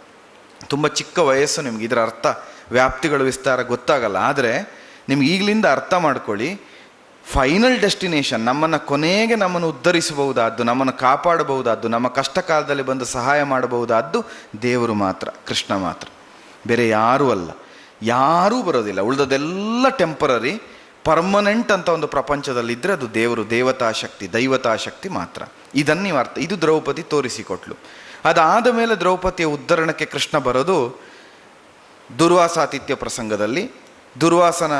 ಬಂದಂತಹ ದುರ್ವಾಸರನ್ನು ದುರ್ಯೋಧನ ಸತ್ಕಾರ ಮಾಡಿ ಊಟ ಉಪಚಾರ ಎಲ್ಲ ಕೊಟ್ಟು ಹೇಳ್ತಾನೆ, ನಮಗಿಂತ ಚೆನ್ನಾಗಿ ಊಟ ಉಪಚಾರ ನೀವು ಮಾಡಬೇಕು ಅಂತಾದರೆ ಕಾಡಲ್ಲಿರೋ ಪಾಂಡವರ ಹತ್ರ ಹೋಗಿ ಅಂತ. ಗೊತ್ತಿದೆ ದುರ್ಯೋಧನಿಗೆ, ಪಾಂಡವರು ಕಷ್ಟದಲ್ಲಿರ್ತಾರೆ, ಕಾಡಲ್ಲಿರ್ತಾರೆ, ರಾಜಭೋಗಗಳಿಲ್ಲ. ಅಲ್ಲಿ ದುರ್ವಾಸರು ಹೋದರೆ, ದುರ್ವಾಸರು ಒಬ್ಬರೇ ಹೋಗೋದಲ್ಲ, ದುರ್ವಾಸರ ಜೊತೆಗೆ 10,000 ಮಂದಿ ಶಿಷ್ಯರಿದ್ದರು. ಅಂದರೆ 10,000 ಜನ ಹೋಗೋದು. ಅದರಲ್ಲಿ ಒಂದು ಪಾಂಡವರಿಗೆ ದೈವಾನುಗ್ರಹ ಇರುತ್ತೆ. ಪಾಂಡವರಿಗೆ ಸೂರ್ಯ ಮೆಚ್ಚಿ ಒಂದು ಪಾತ್ರೆಯನ್ನು ಕೊಟ್ಟಿರ್ತಾನೆ, ಅದಕ್ಕೆ ಅಕ್ಷಯ ಪಾತ್ರೆ ಅಂತ ಹೆಸರು. ಅದರಲ್ಲಿ ಹೇಗೆ ಅಂದರೆ, ಆ ಪಾತ್ರೆಯಿಂದ ತೆಗೆದಷ್ಟು ಅನ್ನ ಬರ್ತಾ ಇರುತ್ತೆ, ಎಷ್ಟು ಜನರಿಗೆ ಬೇಕಾದರೂ ಬಡಿಸ್ಬೋದು. ಇನ್ಫಿನಿಟಿ, ಮುಗಿಯೋದೇ ಇಲ್ಲ. ಒಂದು ಕಂಡೀಷನ್ ಏನಿರುತ್ತೆ ಅಂದರೆ, ಎಲ್ಲರಿಗೂ ಬಡಿಸಿ ಆದಮೇಲೆ ದ್ರೌಪದಿ ಊಟ ಮಾಡಿ ಆ ಪಾತ್ರೆಯನ್ನು ತೊಳೆದಿಟ್ಟರೆ ಮತ್ತೆ ಆ ದಿವಸಕ್ಕೆ ಅದು ಅನ್ನ ಕೊಡೋದಿಲ್ಲ, ಅದು ನೆಕ್ಸ್ಟ್ ಡೇಗೆ ಆಯಿತು. ಇದು ಕಂಡೀಷನ್. ಸೂರ್ಯ ಕೊಡುವಾಗಲೇ ಒಂದು ಕಂಡೀಷನ್ ಹಾಕಿರ್ತಾನೆ. ಇದು ದುರ್ಯೋಧನಿಗೂ ಗೊತ್ತಿರುತ್ತೆ, ಅವನ ದುರ್ಬುದ್ಧಿ. ಅವನೇನು ಮಾಡ್ತಾನೆ, ದುರ್ವಾಸರಿಗೆ ಹೇಳ್ತಾನೆ, ನೀವು ಹೋಗುವಾಗ ಯೋಚನೆ ಮಾಡಿ ದ್ರೌಪದಿಯ ಊಟ ಆದಮೇಲೆ ಹೋಗಿ ಊಟ ಮಾಡ್ಕೊಂಡು ಬನ್ನಿ, ನಿಮ್ಗೆ ಒಳ್ಳೆ ಊಟ ಸಿಗುತ್ತೆ ಅಂತ ಕಳಿಸ್ತಾನೆ. ಇಲ್ಲಿ ದುರ್ಯೋಧನ ಅನ್ನ ಊಟ ಮಾಡಿರ್ತಾನೆ. ಅದರಲ್ಲೊಂದು ಮಹಾಭಾರತದ ಸಂದೇಶ, ನಾವು ಊಟ ಮಾಡುವಾಗ ಯಾರ ಅನ್ನ ಊಟ ಮಾಡ್ತಿದ್ದೇವೆ ಅಂತ ನೋಡಬೇಕು. ನಾವು ಯಾರ ಅನ್ನ ಊಟ ಮಾಡ್ತೇವೋ ಆ ಬುದ್ಧಿನೇ ನಮಗೆ ಬರುತ್ತೆ. ಕೆಟ್ಟವರ ಮನೆಯಲ್ಲಿ ಯಾಕೆ ಊಟ ಮಾಡಬಾರ್ದು ಅಂದರೆ ಇದೇ ಕಾರಣಕ್ಕೆ. ಕೃಷ್ಣ ದುರ್ಯೋಧನ ಮನೆಯಲ್ಲಿ ಊಟ ಮಾಡಲ್ಲ ಅಂತ ಹೇಳಿದ ಅದಕ್ಕೆ. ಆ ಅನ್ನ ತಿಂದರೆ ಅನ್ನ ಬಡಿಸಿದವನ ಬುದ್ಧಿನೇ ಬರುತ್ತೆ. ಅದಕ್ಕೆ ನಾವು ಯಾವಾಗಲೂ ಒಳ್ಳೆಯವ್ರ ಜೊತೆನೇ ಇರಬೇಕು, ಒಳ್ಳೆಯವ್ರ ಜೊತೆನೇ ಊಟ ಮಾಡಬೇಕು, ಒಳ್ಳೆಯ ಜೊತೆನೇ ಕೂತ್ಕೊಳ್ಬೇಕು ಅಂತ ಯಾಕೆ ಹೇಳ್ತೀವಿ ಅಂದರೆ, ಕೆಟ್ಟವ್ರ ಜೊತೆ ಕೂತ್ಕೊಂಡು ಒಳ್ಳೆ ಊಟ ಮಾಡಿದರೂ ಕೆಟ್ಟ ಬುದ್ಧಿನೇ ಬರುತ್ತೆ. ಇದು ದುರ್ವಾಸರಂಥ ದೊಡ್ಡ ಮಹರ್ಷಿಗಳಿಗೆ ದುರ್ಯೋಧನ ಒಂದು ಹೊತ್ತಿನ ಅನ್ನ ಪ್ರಭಾವವಾಗಿ ಪಾಂಡವರ ಹತ್ರ ಹೋಗೋಣ ಅನ್ನೋ ದುರ್ಬುದ್ಧಿ ಬರುತ್ತೆ. ಎದ್ದು ಹೋಗ್ತಾರೆ.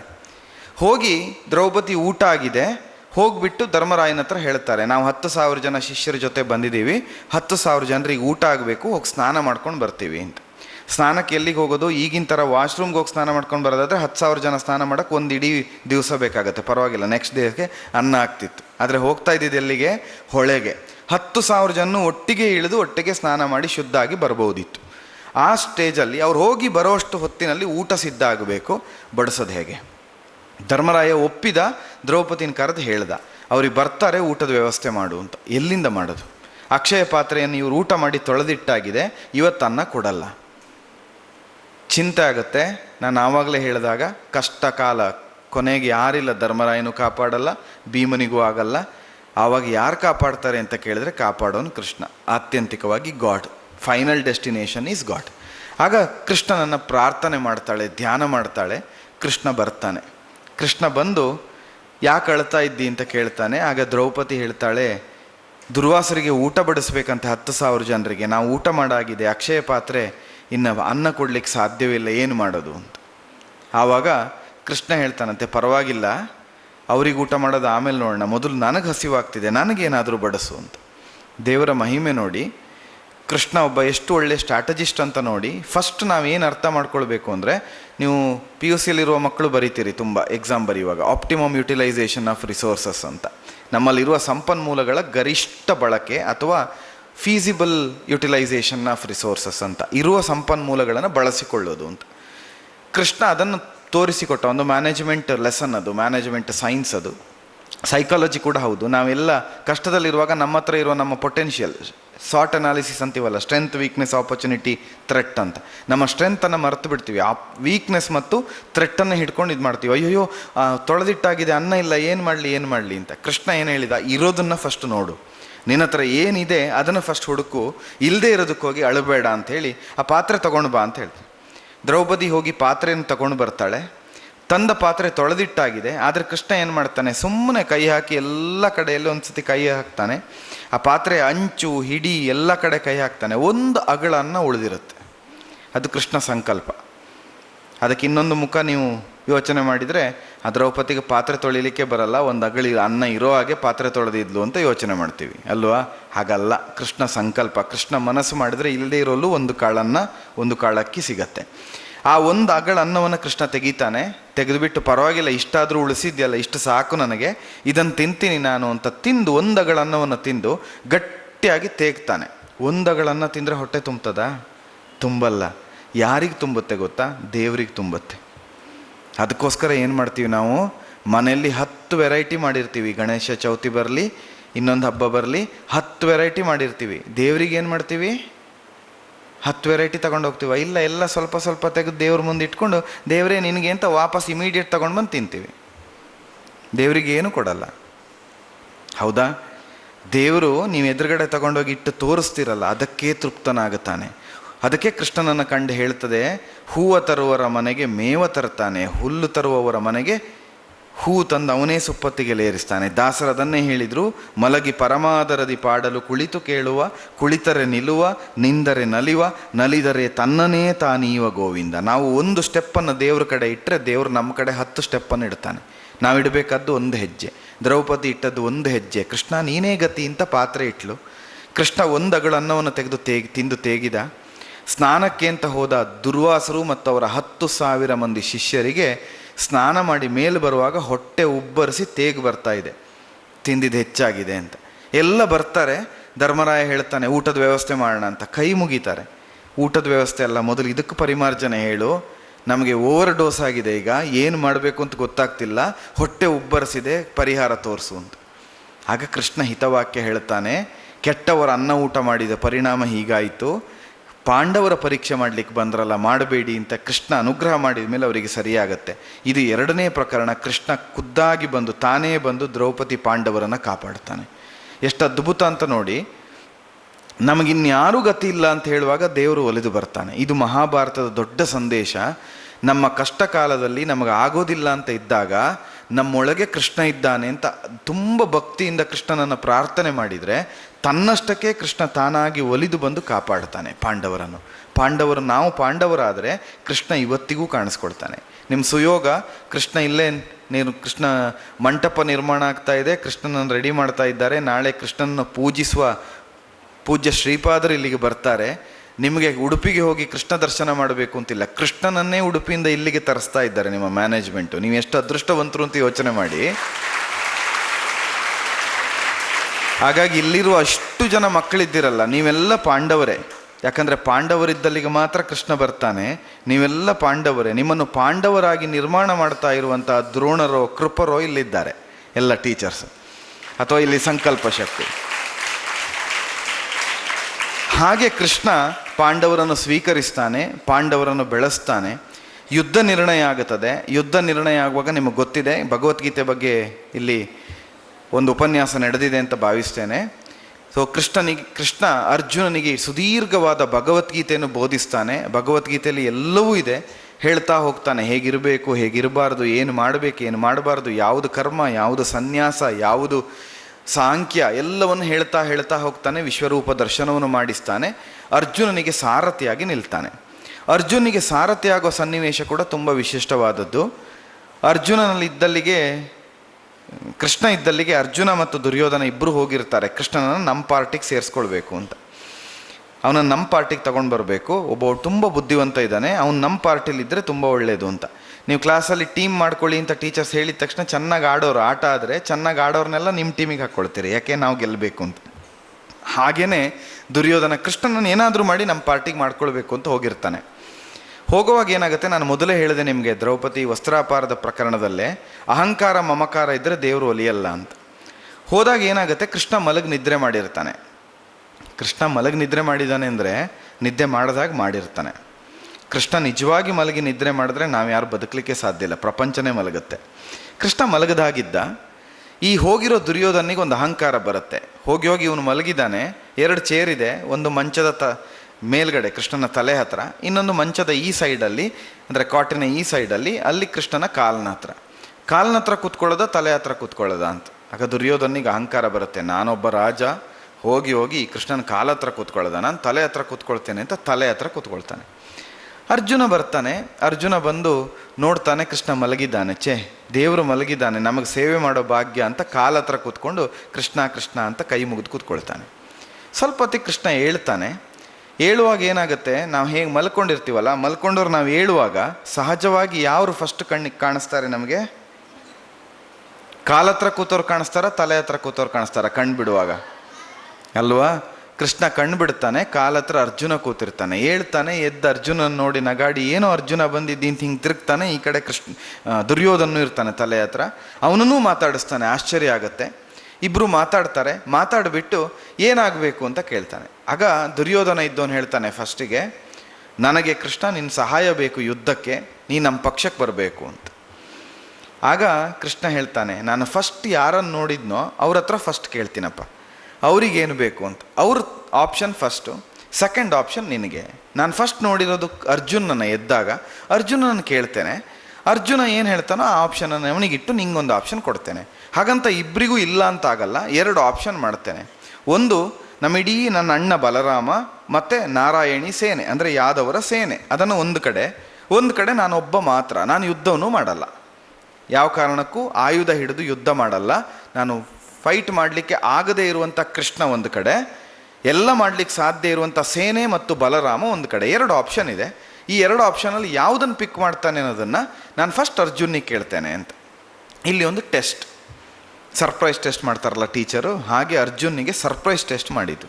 ಪೂರ್ವ ಸೂಚನೆ ಕೊಡಲಿಲ್ಲ, ಅವನ ಭಕ್ತಿಯನ್ನು ಟೆಸ್ಟ್ ಮಾಡಿದ್ದು. ಕೃಷ್ಣ ಒಂದು ಆಮಿಷವನ್ನು ಇಟ್ಟಿದ್ದು, ಯುದ್ಧದಲ್ಲಿ ಯಾವುದು ಇಂಪಾರ್ಟೆಂಟು? ಸೇನೆ ಇಂಪಾರ್ಟೆಂಟಾ, ಸುಮ್ಮನೆ ಕೂತ್ಕೊಳ್ಳೋರು ಇಂಪಾರ್ಟೆಂಟಾ? ಕರೆಕ್ಟ್ ಅಲ್ಲ? ಸೊ ಇಡೀ ಸೇನೆಯನ್ನು ಒಂದು ಕಡೆ ಇಟ್ಟಿದ್ದಾನೆ, ಇನ್ನೊಂದು ಕಡೆ ಸುಮ್ಮನೆ ಕೂತ್ಕೊಳ್ಳೋದು, ಕೆಲಸ ಮಾಡಲ್ಲ ನಾನು, ಯುದ್ಧ ಮಾಡಲ್ಲ ನಾನು ಅಂತ ಹೇಳುವ ಕೃಷ್ಣ ಒಂದು ಕಡೆ ಇದ್ದಾನೆ. ಅರ್ಜುನಿಗೊಂದು ಟೆಸ್ಟ್ ಕೊಟ್ಟಿದ್ದಾನೆ, ನೀನು ಯುದ್ಧಕ್ಕಾಗಿ ಬಂದಿರೋದು, ನೀನು ಯಾವುದು ಬೇಕೋ ಅದನ್ನು ಆಯ್ಕೆ ಮಾಡ್ಕೊ ಅಂತ. ಅರ್ಜುನ ಏನು ಹೇಳ್ತಾನೆ ಅಂದರೆ, ನನಗೆ ಸೇನೆನೂ ಬೇಡ, ಬಲರಾಮನೂ ಬೇಡ, ಯಾವುದೂ ಬೇಡ, ನನಗೆ ನೀನೊಬ್ಬ ಸಾಕು. ನೀನಿದ್ದರೆ ನೀ ಯುದ್ಧ ಮಾಡು, ಯುದ್ಧ ಮಾಡದೆ ಹೋಗು, ನೀನಿದ್ದರೆ ನಮಗೆ ಗೆಲುವಾಗ್ತದೆ, ನನಗೆ ನೀನು ಬೇಕು ಅಂತ. ಈ ದುರ್ಯೋಧನಿಗೆ ಸಿಕ್ಕಾಪಟ್ಟೆ ಖುಷಿಯಾಗತ್ತೆ. ದುರ್ಯೋಧನ ಅಂದ್ಕೊಳ್ತಾನೆ, ಎಷ್ಟು ದಡ್ಡ ಅಲ್ವ ಈ ಅರ್ಜುನ, ಫೂಲಿಶು. ಒಂದು ಸೇನೆ, ಇಡೀ ಸೇನೆ ಇಟ್ಟಿದ್ದಾನೆ, ಯುದ್ಧ ಮಾಡಲಿಕ್ಕಾಗೋ ಸೇನೆ ಬೇಡ, ಏನೂ ಮಾಡದೆ ಸುಮ್ಮನೆ ಕೂತ್ಕೊಳ್ಳೋ, ನೀನಾಗ್ಬೋದು ಅಂತ ಕೃಷ್ಣನನ್ನು ತಗೊಂಡಲ್ಲ, ಹುಚ್ಚ ಇವನು ಅಂತ ಅಂದ್ಕೊಂಡು ತುಂಬ ಖುಷಿಯಲ್ಲ ಸೇನೆ ತಗೊಂಡು ಹೋಗ್ತಾನೆ. ಆ ಸೇನೆ ತಗೊಂಡು ಹೋದ ದುರ್ಯೋಧನ ಸೋಲ್ತಾನೆ. ಸೇನೆ ಬೇಡ, ನನಗೆ ನೀನೇ ಸಾಕು ಕೃಷ್ಣ ಅಂತ ಹೇಳಿದ ಅರ್ಜುನ ಇಡೀ ಯುದ್ಧವನ್ನು ಗೆಲ್ತಾನೆ 18 ದಿವಸ. ನಾವು ಆಯ್ಕೆ ಮಾಡ್ಕೊಳ್ಳೋವಾಗ when we choose between the options, multiple choice ಕ್ವಶನ್ಸೇ ಇರೋದು ಯಾವಾಗಲೂ. ನೀವು ಯಾವುದನ್ನು ಸೆಲೆಕ್ಟ್ ಮಾಡಬೇಕು ಅಂದರೆ ರೈಟ್ ಆನ್ಸರನ್ನು ಸೆಲೆಕ್ಟ್ ಮಾಡಬೇಕಲ್ವಾ? ಆಪ್ಷನ್ ಚೆನ್ನಾಗಿದೆ ಅಂತೇಳಿ ಚೆನ್ನಾಗಿ ಮಾಡೋಕ್ಕಾಗಲ್ಲ. ನ್ಯಾಷನಲ್ ಫ್ಲ್ಯಾಗಲ್ಲಿ ಫಸ್ಟ್ ಕಲರ್ ಯಾವುದಿದೆ ಅಂತ ಕ್ವಶನ್ ಬಂದರೆ ನಿಮಗೆ 4 ಆಪ್ಷನ್ ಕೊಡ್ತಾರೆ. ಒಂದು ಕೇಸರಿ, ಒಂದು ಬಿಳಿ, ಒಂದು ಹಸಿರು, ಒಂದು ನೀಲಿ ಅಂತ ಕೊಟ್ಟಿದ್ದಾರೆ ಅಂತ ಅಂದ್ಕೊಳ್ಳಿ. ನಿಮ್ಮ favourite colour may be blue, ನಿಮಗೆ ನೀಲಿ ತುಂಬ ಒಳ್ಳೆ ಇಷ್ಟದ ಕಲರು. ನನಗಿಷ್ಟದ ಕಲರು ಅಂತ ನೀಲಿ ಟಿಕ್ ಮಾಡಿದರೆ ಮಾರ್ಕ್ಸ್ ಬರುತ್ತಾ? ಯಾವುದನ್ನು ಪಿಕ್ ಮಾಡಬೇಕಾಗತ್ತೆ? ಕೇಸರಿನ ಪಿಕ್ ಮಾಡಬೇಕು. ಕ್ವಶನ್ನಿಗೆ ಯಾವುದು ರೈಟ್ ಆನ್ಸರ್ ಅದನ್ನು ಪಿಕ್ ಮಾಡಬೇಕು. ನನಗೆ ಯಾವುದು ಇಷ್ಟ ಅದನ್ನು ಪಿಕ್ ಮಾಡೋದಲ್ಲ. ಯಾವುದು ಸರಿ, ಯಾವುದು ಒಳ್ಳೆಯದು, ಯಾವುದು ಸಮ್ಯಕ್ ಅದನ್ನು ಪಿಕ್ ಮಾಡಬೇಕು. ಕೃಷ್ಣ ಅರ್ಜುನನಿಗೆ ತನ್ನನ್ನು ತಾನು ಅರ್ಪಿಸಿಕೊಳ್ಳುವ ಕಾಲದಲ್ಲಿ ತೋರಿಸಿಕೊಟ್ಟ ದೊಡ್ಡ ಸಂದೇಶ. ಇಡೀ ಸೇನೆ ಒಳ್ಳೇದೌದು, ಬೇಕಾದೌದು, ಎಲ್ಲ ಹೌದು, ಆದರೆ ನಾವು ತಗೊಳ್ಬೇಕಾದ ಬೆಸ್ಟ್ ಚಾಯ್ಸ್ ಯಾವುದು, ದಿ ಬೆಸ್ಟ್ ಸೆಲೆಕ್ಷನ್ ಯಾವುದು ಅಂತ ಕೇಳಿದರೆ ದೇವರು ನಿನ್ನನ್ನು ಸೆಲೆಕ್ಟ್ ಮಾಡ್ತೇನೆ ಅಂತ. ಆ ಸೆಲೆಕ್ಷನ್, ಒಂದು ಸೆಲೆಕ್ಷನ್ನಿಂದ 18 ದಿವಸದ ಯುದ್ಧದಲ್ಲಿ ಪಾಂಡವರು ಸೋಲೋದೇ ಇಲ್ಲ, ಎಲ್ಲ ಕಡೆ ಗೆಲ್ತಾರೆ. ಇಚ್ಛಾಮರಣಿಗಳು, ಸಾವು ತಮ್ಮಿಷ್ಟ ಇಲ್ಲದೆ ಬರಲಿಕ್ಕೆ ಸಾಧ್ಯ ಇಲ್ಲದೆ ಇದ್ದಂತಹ ಭೀಷ್ಮರಂಥವರನ್ನು ಅರ್ಜುನ ಸೋಲಿಸ್ತಾನೆ. ಯಾರಿಂದಲೂ ಗೆಲ್ಲಲಿಕ್ಕೆ ಸಾಧ್ಯ ಆಗದೇ ಇದ್ದಂತಹ ದ್ರೋಣರನ್ನು ಅರ್ಜುನ ಸೋಲಿಸ್ತಾನೆ. ಶಲ್ಯರಂತಹ ಮಹಾರಥಿಗಳನ್ನು ಅರ್ಜುನ ಯುದ್ಧದಲ್ಲಿ ಸೋಲಿಸ್ತಾನೆ. ಮಹಾ ಸಾಮರ್ಥ್ಯ ಇದ್ದವರು ಅಂತ ಅನಿಸ್ಕೊಂಡಂತಹ ಕರ್ಣನನ್ನು ಅರ್ಜುನ ಕೊಲ್ತಾನೆ. ದುರ್ಯೋಧನನ್ನು ಭೀಮಸೇನ ಗದಾಯುದ್ಧದಿಂದ ಗದೆಯಿಂದ ಹೊಡೆದು ಕೊಲ್ತಾನೆ. ಚಿರಂಜೀವಿಗಳೆನಿಸಿದ ಅಶ್ವತ್ಥಾಮರನ್ನು ಯುದ್ಧದಲ್ಲಿ ಸೋಲಿಸ್ತಾರೆ. ಎಂತೆಂಥವರಿದ್ದರು ಎಲ್ಲರನ್ನೂ ಸೋಲಿಸ್ತಾರೆ. ಸ್ಟ್ರೆಂತ್ ನೀವು ಟೋಟಲ್ ಮೆಜಾರಿಟಿ ಅಂತ ತಗೊಳ್ತೀರಾ, 11 ಅಕ್ಷೋಹಿಣಿ ಇದ್ದದ್ದು ದುರ್ಯೋಧನನ ಹತ್ರ, 7 ಅಕ್ಷೋಹಿಣಿ ಇದ್ದದ್ದು ಪಾಂಡವರ ಹತ್ರ. 7 ಅಕ್ಷೋಹಿಣಿ ಇದ್ದವರು 11 ಅಕ್ಷೋಹಿಣಿಯನ್ನು ಸೋಲಿಸ್ತಾರೆ ಸಮಗ್ರವಾಗಿ. ಹೇಗೆ ಸಾಧ್ಯ? ಒಬ್ಬನಿಂದ ಸಾಧ್ಯ. ಅದ್ಯಾರು? ಕೃಷ್ಣ. ಅದ್ಯಾರು? ದೇವರು. ನಿಮ್ಮ ಜೊತೆಗೆ ದೈವಶಕ್ತಿ, ದೈವಬಲ ಅನ್ನೋದು ಒಂದು ನಿಮ್ಮ ಹಿಂದೆ ಇದ್ದರೆ, ಎದುರುಗಡೆ ಇಡೀ ಪ್ರಪಂಚ ಇರಲಿ, ಗೆಲುವು ನಿಮ್ಮದು. ನಿಮ್ಮ ಎದುರುಗಡೆ ನಿಮ್ಮ ಹಿಂದ್ಗಡೆ ದೈವಬಲ ಒಂದು ಇಲ್ಲದೇ ಇದ್ದರೆ, ಇಡೀ ಪ್ರಪಂಚ ನಿಮ್ಮ ಹಿಂದೆ ಇದ್ದರೂ ಸೋಲು ನಿಮ್ಮದು. ಇದು ಮಹಾಭಾರತದಲ್ಲಿ ಕೃಷ್ಣ ಪಾಂಡವರ ಮೂಲಕ ತೋರಿಸಿಕೊಟ್ಟದ್ದು. ಬಿಟ್ಟದ್ದು ಪಾಂಡವರನ್ನು ಮುಂದೆ, ಕಾಪಾಡ್ತೇನೆ ಅಂತ ನಿಂತದ್ದು ಹಿಂದೆ, ತಾನು ಹಿಂದೆ ನಿಂತು 5 ಜನ ಪಾಂಡವರನ್ನು ಮುಂದೆ ಬಿಟ್ಟು ಒಳ್ಳೆಯದು ಗೆಲ್ತದೆ ಅನ್ನೋದನ್ನು ತೋರಿಸಿಕೊಟ್ಟ. ಯಾವಾಗಲೂ ಒಳ್ಳೆಯದೇ ಗೆಲ್ತದೆ, ಒಳ್ಳೆಯದೇ ಗೆಲ್ಲಬೇಕು, ಇದನ್ನು ತೋರಿಸಿಕೊಟ್ಟ.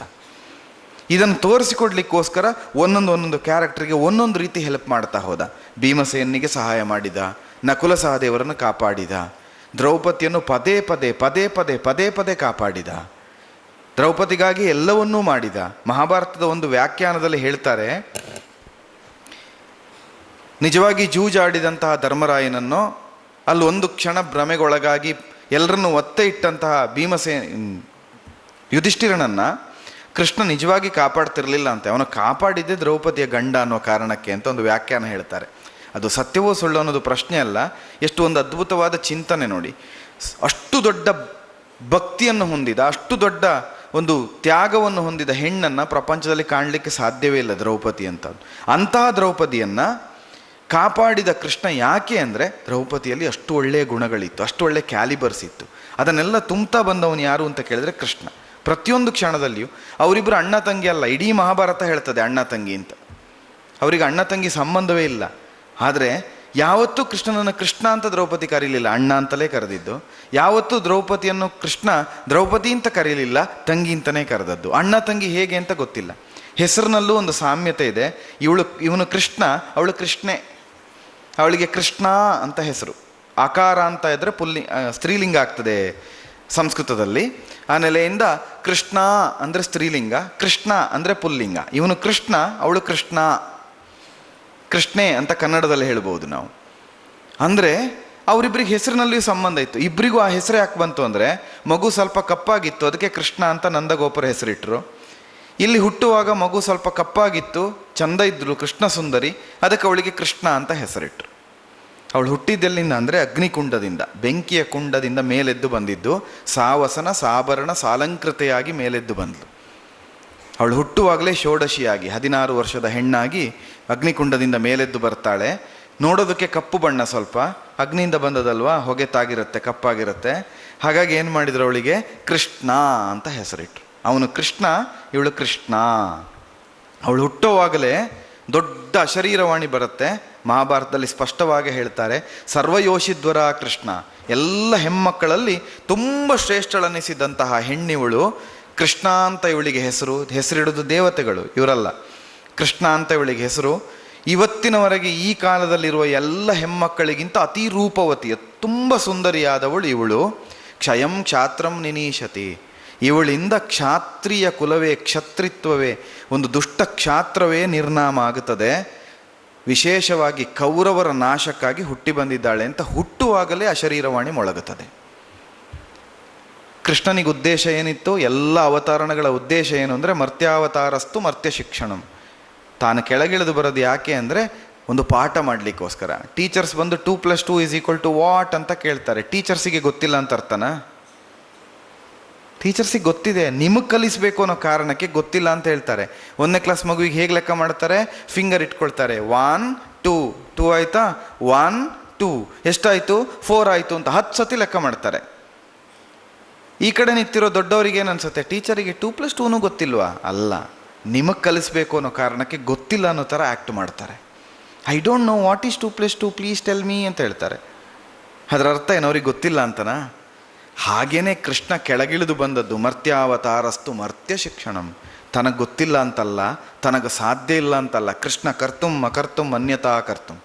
ಮಾಡಬಲ್ಲ, ಮಾಡಿಸಬಲ್ಲ, ಇಲ್ಲದ್ದನ್ನು ಮಾಡ್ತಾನೆ, ಇದ್ದದ್ದನ್ನು ಮಾಡ್ತಾನೆ, ಹೇಗೂ ಏನೂ ಮಾಡ್ತಾನೆ. ಅವನ ಮನೆಯಲ್ಲಿರುವಂಥ, ಅವನ ಮನೆ ಅಂಗಳದಲ್ಲಿರುವಂಥ ತುಳಸಿ ಕಟ್ಟೆಗೆ ನೀರು ಹಾಕಿದರೆ ಗಂಗೆಯಲ್ಲಿ ಪ್ರವಾಹ ಬರ್ತದೆ. ಅದು ಕೃಷ್ಣ.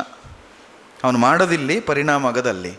ಇದು ಕೃಷ್ಣ. ಈ ಕೃಷ್ಣ ಯಾಕೆ ಕೆಳಗಿಳಿದು ಏನೂ ಗೊತ್ತಿಲ್ಲದವರಾಗೆ ಪಾಂಡವರೊಟ್ಟಿಗೆ ಸೇರಿಕೊಂಡ? ನೀನೇ ಮಾಡು ಧರ್ಮರಾಯ, ನೀನೇ ಆಡಳಿತ ಮಾಡು, ನನಗೆ ಬೇಡ, ನೀ ಚಕ್ರವರ್ತಿ ಆಗು. ಕೃಷ್ಣ ಮನಸ್ಸು ಮಾಡಿದರೆ ಚಕ್ರವರ್ತಿ ಆಗ್ಬೋದಿತ್ತು, ಆಗಲಿಲ್ಲ. ಯಾಕೆ ಕೂರಿಸಿದ? ಧರ್ಮರಾಯನಂಥವರೇ ಆಡಳಿತ ಮಾಡಬೇಕು. ಆಡಳಿತ ಮಾಡಬೇಕಾದ್ದು ಧರ್ಮ. ಧರ್ಮಕ್ಕೆ 10 ಲಕ್ಷಣಗಳನ್ನು ಮಹಾಭಾರತವೇ ಹೇಳ್ತದೆ. ಧೃತಿ, ಕ್ಷಮ, ದಮ, ಆಸ್ತೇಯ, ಶೌಚ, ಇಂದ್ರಿಯ ನಿಗ್ರಹ, ಧೀರ್, ವಿದ್ಯಾ, ಸತ್ಯಂ, ಅಕ್ರೋಧಂ, ಧರ್ಮ ಲಕ್ಷಣಂ ಸ್ಪಷ್ಟವಾಗಿ ಹೇಳ್ತದೆ. ಹೀಗಿರಬೇಕು. ಈ 10 ಗುಣವೂ ಧರ್ಮರಾಯನಲ್ಲಿತ್ತು. ಆದ್ದರಿಂದ ಧರ್ಮರಾಯ ರಾಜ ಆಗಬೇಕು ಅಂತ ಮಾಡಿದ. ಒಂದು ವಿಷನರಿಯಾಗಿ ಟೀಚರ್ಸ್ ನಿಮ್ಮನ್ನು ಹೇಗೆ ಡೆವಲಪ್ ಮಾಡ್ತಾ ಮಾಡ್ತಾ ಮಾಡ್ತಾ ಮಾಡ್ತಾ ನಿಂಗೆ ರ್ಯಾಂಕ್ ಬರಬೇಕು, ನಿನಗೆ ರ್ಯಾಂಕ್ ಬರಬೇಕು ಅಂತ ಹೇಳ್ತಾರೆ. ಅವ್ರಿಗೇನು ಲಾಭ ಇದೆ? ನಿಮಗೆ ರ್ಯಾಂಕ್ ಬರಲಿ, ಬರದೇ ಹೋಗಲಿ, ಅವ್ರಿಗೇನು ಲಾಭ ಇದೆ? ನೀವು PUC ಫಸ್ಟ್ ರ್ಯಾಂಕ್ ಬಂದ್ರಿ, ಸ್ಟೇಟಿಗೆ ಫಸ್ಟ್ ಬಂದ್ರಿ, ನೀಟ್ ಬರೆದು MBBS ಮಾಡಿ ಡಾಕ್ಟರ್ ಆದ್ರಿ, ಇನ್ಯಾರೋ ಇಂಜಿನಿಯರಿಂಗ್, ಸಿವಿಲ್, IS, ಆರ್ಟಿಫಿಷಿಯಲ್ ಇಂಟೆಲಿಜೆನ್ಸೋ ತಗೊಂಡು ಸೈಂಟಿಸ್ಟ್ ಆದ್ರಿ, ಇನ್ಯಾರೋ CA ಮಾಡಿ ಚಾರ್ಟರ್ಡ್ ಅಕೌಂಟೆಂಟ್ ಆದ್ರಿ, ಇನ್ಯಾರೋ MBA ಮಾಡಿ ಯಾವುದೋ ಮ್ಯಾನೇಜರ್ ಆದ್ರಿ. ಟೀಚರ್ಸ್ಗೇನು ಲಾಭ? ಟೀಚರ್ಸ್ ಇಲ್ಲೇ ಇರ್ತಾರೆ, ಲಾಭ ನಿಮಗೆ. ಆದರೆ ನಿಮ್ಮನ್ನು ಹಾಗೆ ತಯಾರು ಮಾಡಿ ಬಿಡೋದ್ರಿಂದ, ನಿಮ್ಮನ್ನು ಹಾಗೆ ರೆಡಿ ಮಾಡಿ ಬಿಡೋದ್ರಿಂದ ಇಡೀ ಒಂದು ಪ್ರಪಂಚ, ಇಡೀ ಒಂದು ಸಮಾಜ ಬದಲಾಗುತ್ತದೆ. ಶಕ್ತಿ ಇನ್ಸ್ಟಿಟ್ಯೂಟಿಂದ ಹೊರಗೆ ಹೋದಂಥ ಮಕ್ಕಳು ಉಳಿದ ಮಕ್ಕಳಿಗಿಂತ ಡಿಫ್ರೆಂಟ್ ಆಗಿರ್ತಾರೆ. ಯಾಕೆ? ಒಂದು ಮೌಲ್ಯ ಶಿಕ್ಷಣ ಸಿಕ್ಕಿರ್ತದೆ. ಉಳಿದೆಲ್ಲರಿಗಿಂತ ಧರ್ಮರಾಯ ಭಿನ್ನ ಆದ ಯಾಕೆ? ಕೃಷ್ಣನ ಮೌಲ್ಯ ಶಿಕ್ಷಣ ಇದೆ, ವ್ಯಾಲ್ಯೂ ಬೇಸ್ಡ್ ಎಜುಕೇಷನ್, ಒಂದು ಎಥಿಕ್ಸ್, ಒಂದು ವ್ಯಾಲ್ಯೂಸ್, ಒಂದು ಮೊರಾಲ್. ಇದು ಕೃಷ್ಣ ತುಂಬ್ತಾ ತುಂಬ್ತಾ ತುಂಬ್ತಾ ಸಾಗಿದೆ. ಅದಿಲ್ಲದೆ ಇರೋದು ದುರ್ಯೋಧನ ಮತ್ತು 100 ಮಂದಿ ಕೌರವರಲ್ಲಿ.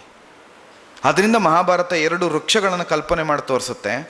ಒಂದು ಪಾಪದ ವೃಕ್ಷ, ಒಂದು ಅಧರ್ಮದ ವೃಕ್ಷ, ಅದು ದುರ್ಯೋಧನ.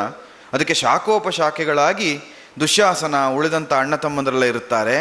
ಅದಕ್ಕೆ ಮೂಲ ಶಕುನಿ ಬೇರಾಗಿ ನಿಲ್ತಾನೆ, ಅವನು ಇದನ್ನು ಮಾಡ್ತಾನೆ, ಎಲ್ಲ ಹೇಳ್ತದೆ. ಇನ್ನೊಂದು ವೃಕ್ಷವನ್ನು ತೋರಿಸ್ತಾರೆ, ಆ ವೃಕ್ಷ ಕಲ್ಪನೆ. ಅದಕ್ಕೆ ಯುಧಿಷ್ಠಿರೋ ಧರ್ಮಮನ್ಯೋ ಮಹಾವೃಕ್ಷ, ಧರ್ಮದ ಮೂರ್ತಿ ಅನಿಸಿದ ಯುಧಿಷ್ಠಿರ ಅನ್ನುವಂಥ ಒಂದು ವೃಕ್ಷ. ಅದಕ್ಕೆ ಸ್ಕಂದೋ ಪಾರ್ಥ, ಶಾಖೋಪಶಾಖ ಮಾದ್ರಿಜ, ನಕುಲ ಸಹದೇವರೇ ಅದಕ್ಕೆ ಶಾಖೋಪಶಾಖೆಗಳಾಗುತ್ತದೆ. ಆ ವೃಕ್ಷಕ್ಕೆ ಬೇರು, ತಾಯಿ ಬೇರು ಯಾವುದು ಅಂತ ಹೇಳಿದರೆ ಕೃಷ್ಣ.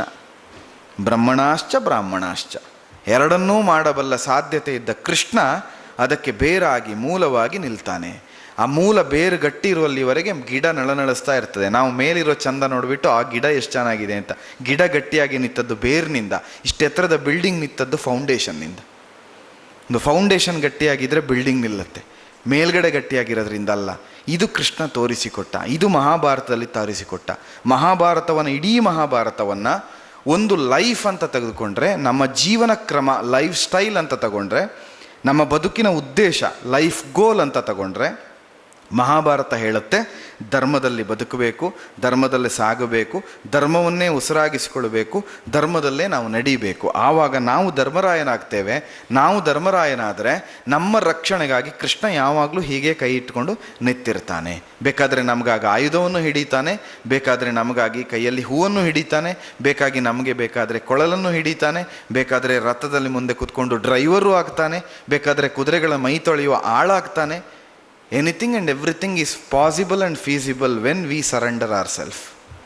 ನಾವು ನಮ್ಮನ್ನು ಸಂಪೂರ್ಣ ಪ್ರಪನ್ನ ಅನ್ನೋ ಭಾವದಿಂದ ಯಾವಾಗ ನಮ್ಮನ್ನು ನಾವು ಅರ್ಪಿಸಿಕೊಳ್ತೇವೋ, ತ್ವಮೇವ ಮಾತಾ ಚ ಪಿತಾ ತ್ವಮೇವ, ತ್ವಮೇವ ಬಂಧುಶ್ಚ ಸಖಾ ತ್ವಮೇವ, ತ್ವಮೇವ ವಿದ್ಯಾ ದ್ರವಿಣಂ ತ್ವಮೇವ, ಸ್ವಮೇವ ಸರ್ವಂ ಮಮ ದೇವ ಅಂತ ಯಾವಾಗ ಒಪ್ಪಿಸಿಕೊಳ್ತೇವೋ, ಅನ್ಯಥಾ ಶರಣಂ ನಾಸ್ತಿ ತ್ವಮೇವ ಶರಣಂ ಮಮ ತಸ್ಮಾತ್ ಕಾರುಣ್ಯ ಭಾವೇನ ರಕ್ಷ ಜನಾರ್ದನ.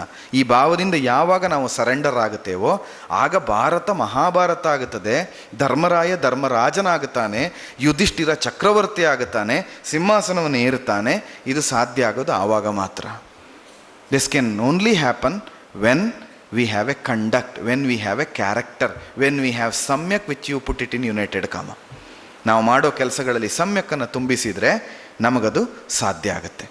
ಇದು ಮಹಾಭಾರತದಲ್ಲಿ 3-4 ಪಾತ್ರಗಳು ಅಥವಾ ಪಾಂಡವರು 5 ಜನ ಮತ್ತು ಕೃಷ್ಣ ಅನ್ನುವ ಸೂತ್ರವನ್ನು ಇಟ್ಟುಕೊಂಡು, ದ್ರೌಪದಿ ಅನ್ನೋ ಒಂದು ಪಾತ್ರವನ್ನು ಇಟ್ಟುಕೊಂಡು ನಾವು ಅವಲೋಕನವನ್ನು ಮಾಡಿದರೆ, ಇಡೀ ಒಂದು ಸೂತ್ರವಾಗಿ, ಒಂದು ಥ್ರೆಡ್ ನಿಮ್ಮ ಸರದ ಮಧ್ಯದಲ್ಲಿರುವ ದಾರದ ಹಾಗೆ ನಮಗಿದು ಕಾಣಿಸ್ತದೆ.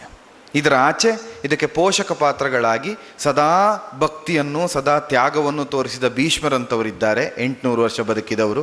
300, 350, 400 ವರ್ಷ ಬದುಕಿದ ದ್ರೋಣರಿದ್ದಾರೆ. ವಿದ್ಯೆ ಕಲಿಸ್ಕೊಡ್ಬೇಕು, ಯಾವುದನ್ನು ಕಲಿಸಬೇಕು, ಟೀಚರ್ ಹೇಗೆ ಇಂಪಾರ್ಷಿಯಲ್ ಆಗಿರಬೇಕು ಅನ್ನೋದಕ್ಕೆ.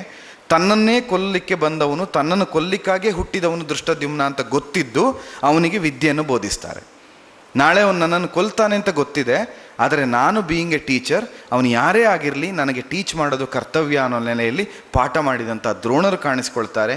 ಅಕ್ಷರಾಭ್ಯಾಸ ಮಾಡಿದ ಕೃಪರಂಥವರು ಕಾಣಿಸಿಕೊಳ್ತಾರೆ. ಸದಾ ಧರ್ಮದಲ್ಲಿದ್ದು ವೆಲ್ವಿಷರಾಗಿ ಕಾಣಿಸಿಕೊಂಡ ಒಬ್ಬ ವಿದುರನಂಥ ಜ್ಞಾನಿ ಕಾಣಿಸ್ಕೊಳ್ತಾನೆ. ಬ್ರೇವ್ ಮದರ್ ಆಗಿ ಕುಂತಿ ಅಂತವಳು ಕಾಣಿಸ್ಕೊಳ್ತಾರೆ. ಪಾಂಡವರನ್ನು ಸಿದ್ಧ ಮಾಡಿದ, ಪಾಂಡವರಿಗೆ ಬದುಕಿನಲ್ಲಿ ಧೈರ್ಯ, ಕರೇಜ್ ತುಂಬಿ ಬ್ರೇವ್ ಅಂತ ಅನಿಸ್ಕೊಂಡ, ಶೌರ್ಯ, ವೀರ, ಸಾಹಸ ಮಾತೆ ಅಂತ ಅನಿಸಿದ ವೀರಮಾತೆ ಕುಂತಿ ಕಾಣಿಸಿಕೊಳ್ತಾಳೆ. ಆದರ್ಶವನ್ನು ಬೋಧಿಸಿದ ಅನೇಕ ಪಾತ್ರಗಳು, ಬ್ರೇವರಿಯನ್ನು ತೋರಿಸಿದ ಅಭಿಮನ್ಯು ಅಂತವರು ಕಾಣಿಸ್ಕೊಳ್ತಾರೆ. ಹೀಗೆ ಮಹಾಭಾರತದಲ್ಲಿ ತುಂಬ ಪಾತ್ರಗಳು ಸಂಕೀರ್ಣವಾಗಿ ಸುತ್ತುವರಿತ ಇದಕ್ಕೊಂದು ತತ್ವವನ್ನು ಕೊಡ್ತದೆ. ಈವಿಲ್ಸ್, ಬೇಡ ಅಂತ ಅನಿಸ್ಕೊಂಡ ಬ್ಯಾಡ್, ಕೆಟ್ಟದ್ದು ಅಂತ ಅನಿಸ್ಕೊಂಡಂಥ ಪಾತ್ರಗಳಾಗಿ, ಮಾಡಬಾರದನ್ನು ಮಾಡುವ ದುರ್ಯೋಧನ, ಅದಕ್ಕೆ ಪ್ರಚೋದನೆ ಕೊಡುವಂಥ ದುಶ್ಯಾಸನ, ಅದಕ್ಕೆ ಎಲ್ಲ ಬೇಡದೇ ಇದ್ದಂಥ ಕೆಟ್ಟ ಬುದ್ಧಿ, ಕಿತವ ಅಂತ ನಾವು ಹೇಳ್ತೇವೆ. ಶಕುನೀಶ್ಚಾಂಶ ಕಿತವಂ, ಜೂಜುಗಾರ, ಕೆಟ್ಟದ್ದನ್ನೇ ಮಾಡುವ, ಕೈತವನ್ನು ಮಾಡುವಂಥ ಶಕುನಿ ಕಾಣಿಸ್ಕೊಳ್ತಾನೆ. ಒಂದು ಬ್ಯಾಡ್ ವಿಷನರಿ, ಒಬ್ಬ ಕೆಟ್ಟ ಸ್ಟ್ರಾಟಜಿಸ್ಟ್ ಆಗಿ, ಒಂದು ಬ್ಯಾಡ್ ಪಾಲಿಸಿ ಮೇಕರ್ ಆಗಿ ನಮಗೆ ಕಣಿಕ ಅನ್ನುವಂಥವನೊಬ್ಬ ಕಾಣಿಸಿಕೊಳ್ತಾನೆ. ದುರ್ಯೋಧನನಿಗೆ ಇಡೀ ನೀತಿಯನ್ನು ಕೊಟ್ಟದ್ದು, ಅವನಿಗೆ ದುರ್ಯೋಧನಿಗೊಂದು ಪ್ರಿಯಾಂಬಲ್ ಮತ್ತು ಆ್ಯಕ್ಟನ್ನು ಕೊಟ್ಟವನು ಕಣಿಕ ಅಂತ. ಅದರಲ್ಲಿ ಪೂರ್ತಿ ಬೇಡದಿದ್ದೇ ಇದ್ದದ್ದು, ನಿನಗೆ ಒಳ್ಳೇದಾಗಬೇಕಾ ಇನ್ನೊಬ್ಬರ ಮನೆಗೆ ಬೆಂಕಿ ಕೊಡು, ನಿಂಗೆ ಒಳ್ಳೇದಾಗಬೇಕಾ ನಿಂಗೆ ಆಗದೆ ಇದ್ದವರಿಗೆ ವಿಷ ಹಾಕು, ನಿನಗೆ ಆಗೋದಿಲ್ವಾ ಅವ್ರ ಹೆಂಡತಿಯನ್ನು ಎಳ್ಕೊಂಡು ಬಂದು ವಸ್ತ್ರಾಪಹಾರ ಮಾಡು, ನಿನಗಾಗೋದಿಲ್ವಾ ಅವ್ರು ಮಲಗಿದಾಗ ಹೋಗಿ ತಲೆ ಕಡ್ದು ಬಾ. ಇದನ್ನೇ ಹೇಳಿಕೊಟ್ಟಂಥ ಕಣಿಕನಂತವರು ಕಾಣಿಸ್ಕೊಳ್ತಾರೆ. ಅಂದರೆ ಒಂದು ಎಕ್ಸ್ಟ್ರೀಮ್ ಬ್ಯಾಡ್ ಅಂತ ಹೇಳುವಂಥದ್ದು, ಒಂದು ಎಕ್ಸ್ಟ್ರೀಮ್ ಒಳ್ಳೆಯದು ಅಂತ ಕಾಣುತ್ತದೆ. ಆ ಎರಡರ ಮಧ್ಯೆ ನಿಂತ ಕೃಷ್ಣ ಯಾವುದೆಲ್ಲ ಬ್ಯಾಡ್ ಬ್ಯಾಡ್ ಬ್ಯಾಡ್ ಬ್ಯಾಡ್ ಅಂತ ಇದೆಯೋ, ಕೆಟ್ಟದ್ದು ಅಂತ, ಆ ಕೆಟ್ಟದ್ದನ್ನೆಲ್ಲ ಕಳೀತಾ ಒಳ್ಳೆಯದನ್ನು ಉಳಿಸ್ತಾ ಬರ್ತಾನೆ. ಇದನ್ನೇ ನಾವು ಸಮಗ್ರವಾಗಿ ಗೀತೆಯಲ್ಲಿಯೂ ಹೇಳ್ತಾನೆ. ಪರಿತ್ರಾಣಾಯ ಸಾಧೂನಾಂ ವಿನಾಶಾಯ ಚ ದುಷ್ಕೃತಂ ಧರ್ಮ ಸಂಸ್ಥಾಪನಾರ್ಥಾಯ ಸಂಭವಾಮಿ ಯುಗೆ ಯುಗೆ. ಎಲ್ಲಿ ಧರ್ಮ ಕ್ಷೀಣವಾಗುತ್ತಾ ಅಧರ್ಮ ತಾಂಡವವಾಡಲಿಕ್ಕೆ ಪ್ರಾರಂಭ ಆಗುತ್ತದೋ, ಕಾಣಿಸಿಕೊಂಡೆಲ್ಲ ಅಧರ್ಮವನ್ನು ನಾಶ ಮಾಡಿ ಧರ್ಮವನ್ನು ಉದ್ಧರಿಸುವುದಕ್ಕೆ ಬೇಕಾಗಿ ನಾನು ಹುಟ್ಟಿ ಬರ್ತಾ ಇರ್ತೇನೆ ಅಂತ. ಅದೇ ಗೀತೆಯಲ್ಲಿ ಇನ್ನೊಂದು ಕಡೆ ಹೇಳ್ತಾನೆ, ನಾನು ಪೂರ್ಣವಾಗಿ ಹುಟ್ಟಿ ಬರಬೇಕು ಅಂತಿಲ್ಲ. ಯದ್ಯದ್ ವಿಭೂತಿ ಮತ್ಸತ್ವಂ ಮಮ ತೇಜಾಂಶ ಸಂಭವ. ಯಾವುದು ವಿಭೂತಿಗಳಾಗಿ ಕಾಣಿಸ್ತದೋ, something which is extraordinary, something which is outstanding ಅಂತ ಕಾಣುತ್ತದೋ, ಅಲ್ಲಿ ನನ್ನ ಅಂಶ ಇದೆ ಅಂತ ತಿಳಿ. ನಿಮಗೆ ಯಾವುದು ಆರ್ಡಿನರಿ ಅಲ್ಲ, ಎಕ್ಸ್ಟ್ರಾ ಅನ್ನೋದೊಂದಿದೆ, ಸಮ್ಯಕ್ ಸೇರ್ಕೊಂಡಿದೆ, ಅದು ನಾನು ಅಂತ ತಿಳಿ, ನನ್ನ ಅಂಶ ಅಂತ ತಿಳಿ ಅಂತ ಕೃಷ್ಣ ಬೋಧಿಸ್ತಾನೆ. ಸಮಗ್ರವಾದ ಮಹಾಭಾರತದಲ್ಲಿ ಒಂದು ಲೈನ್, ಒಂದು ಎಳೆಯನ್ನು ತಗೊಂಡು ನಾನು ಇಷ್ಟೊತ್ತು ಮಾತಾಡಿದ್ದೇನೆ. ಇಡೀ ಮಾತಿನಲ್ಲಿ ನಾನು ಕೊಟ್ಟ ಒಂದು ಸೂತ್ರ ಏನು ಅಂದರೆ ಸಮ್ಯಕ್. ನಾವು ಭಾರತದಿಂದ ಮಹಾಭಾರತ ಆಗೋದು, ಮೇರಾ ಭಾರತ್ ಮಹಾನ್ ಆಗೋದಕ್ಕೆ ಸಾಧ್ಯ ಆಗೋದು ಸಮ್ಯಕ್, ಒಳ್ಳೆಯದನ್ನು ನಮ್ಮೊಳಗೆ ಸೇರಿಸಿಕೊಂಡ್ರೆ. So do good, be good, forever make good. ಆಗ ನೀವು ಮಾಡ್ತಾ ಹೋಗ್ತೀರಿ, ಒಳ್ಳೆಯದರಿಂದ ಒಳ್ಳೆಯದನ್ನೇ ಮಾಡುತ್ತಾ ಒಳ್ಳೆಯದಕ್ಕಾಗಿ ಬದುಕಿದರೆ ಒಳ್ಳೆಯವರೇ ಆಗುತ್ತೇವೆ, ಒಳ್ಳೆಯದನ್ನೇ ಪಡೀತೇವೆ. ಸೊ ನಾವೇನು ಬಿತ್ತುತ್ತೇವೋ ಅದನ್ನು ನಾವು ಪಡೀತೇವೆ. ನಾವು ಒಳ್ಳೆಯದನ್ನು ಕೊಟ್ಟರೆ ಒಳ್ಳೆಯದೇ ಸಿಗ್ತದೆ, ಒಳ್ಳೆಯದನ್ನು ಯೋಚನೆ ಮಾಡಿದರೆ ಒಳ್ಳೆಯದೇ ಬರ್ತದೆ, ಒಳ್ಳೆಯದನ್ನು ಕೇಳಿದರೆ ಒಳ್ಳೆಯದನ್ನೇ ಮಾಡ್ತೇವೆ. ಸೊ ಹಾಗಾಗಿ ಒಳ್ಳೆಯದು ಸಮ್ಯಕ್, ಚೆನ್ನಾಗಿ, ಶ್ರೇಷ್ಠ ಅನ್ನೋದೇ ಮಹಾಭಾರತದ ಒಂದು ಸೂತ್ರ ಅಂತ ಇಷ್ಟೊತ್ತು ಮಾತಾಡಿದ್ದೇನೆ. ಇದರಲ್ಲಿ ಬೇರೆ ಬೇರೆ ಆಯಾಮದಿಂದ ಬೇರೆ ಬೇರೆ ರೀತಿಯಲ್ಲಿ ಬೇರೆ ಬೇರೆ ರೀತಿ ಚಿತ್ರಣ ಮಾಡಬಹುದು. ಒಂದು ಸಮುದ್ರದ ಮುಂದೆ ನಿಂತು ಒಂದು ಸ್ಪೂನ್ನಲ್ಲಿ ಒಂದು ಸ್ಪೂನನ್ನು ಎತ್ತಿ ಹಿಡಿದು ನಿಮ್ಮ ಮುಂದೆ ಕೊಟ್ಟಿದ್ದೇನೆ ಅಷ್ಟೇ. ಈ 1 ಗಂಟೆಯಲ್ಲಿ ನಾನು ಹೇಳಿದ್ದು ಇಡೀ ದೊಡ್ಡ ಸಮುದ್ರ ಒಂದು ಚಿಕ್ಕ ಸ್ಪೂನಲ್ಲಿ, ಟೀ ಸ್ಪೂನ್ನಲ್ಲಿ ಒಂದು ಸ್ಪೂನನ್ನು ಎತ್ತಿ 1 ಗಂಟೆ ಮಾತಾಡಿದ್ದೇನೆ. ಇದರ ವ್ಯಾಖ್ಯಾನ ಮಹಾಭಾರತದಲ್ಲವೇ ಅಲ್ಲ. ಇದು ಏನು ಅಂತ ಹೇಳಿದ್ರೆ, ಅದೇ ಸ್ಪೂನ್ ಕೊಟ್ಟಿದ್ದೇನೆ, ಆ ಸ್ಪೂನ್ನಲ್ಲಿರೋ ನೀರು ಕುಡಿದು ನೀವು ಇದೇ ಸಮುದ್ರ ಅಂತ ತಿಳಿದ್ರೆ ನೀವು ಮೂರ್ಖರಾಗುತ್ತೀರಿ. ಸಮುದ್ರದ ಒಂದು ಭಾಗ ಇದು ಅಂತ ತಿಳಿದ್ರೆ ನೀವು ಜೆಂಟಲ್ ವುಮೆನ್ ಅಂತ ಆಗುತ್ತೀರಿ. ಆ ಜೆಂಟಲ್ ಇದೆಯಲ್ಲ, ಅದು ಸಮ್ಯಕ್. ನಾವು ಹೇಳುವಾಗ ಲೇಡೀಸ್ ಆ್ಯಂಡ್ ಜೆಂಟ್ಲ್ಮೆನ್ ಅಂತ ಹೇಳ್ತೀವಿ. ಲೇಡೀಸಿಗೆ ಯಾಕೆ ಜೆಂಟ್ಲ್ ವುಮೆನ್ ಅಂತ ಹೇಳಲ್ಲ? ಲೇಡೀಸ್ ಆ್ಯಂಡ್ ಜೆಂಟ್ಲ್ಮೆನ್ ಅಂತ ಹೇಳ್ತೀವಿ. ಮೇಲ್ಗೆ ನಾವು ಯಾವಾಗಲೂ ಜೆಂಟ್ಲ್ಮೆನ್ ಅಂತ ಹೇಳ್ತೀವಿ. ಲೇಡೀಸ್ ಸೇರಿಸುವಾಗ ಜೆಂಟ್ಲ್ಮೆನ್ ಆ್ಯಂಡ್ ಜೆಂಟ್ಲ್ ವುಮೆನ್ ಅಂತ ಹೇಳಲ್ಲ, ಲೇಡೀಸ್ ಆ್ಯಂಡ್ ಜೆಂಟ್ಲ್ಮೆನ್ ಅಂತೀವಿ. ಯಾಕೆ? ಲೇಡೀಸ್ ಬೈ ಡಿಫಾಲ್ಟ್ ಜೆಂಟಲ್ ಆಗಿರ್ತಾರೆ. ಓಕೆ, ಅದು ಮಹಾಭಾರತ ಕೊಟ್ಟದ್ದು.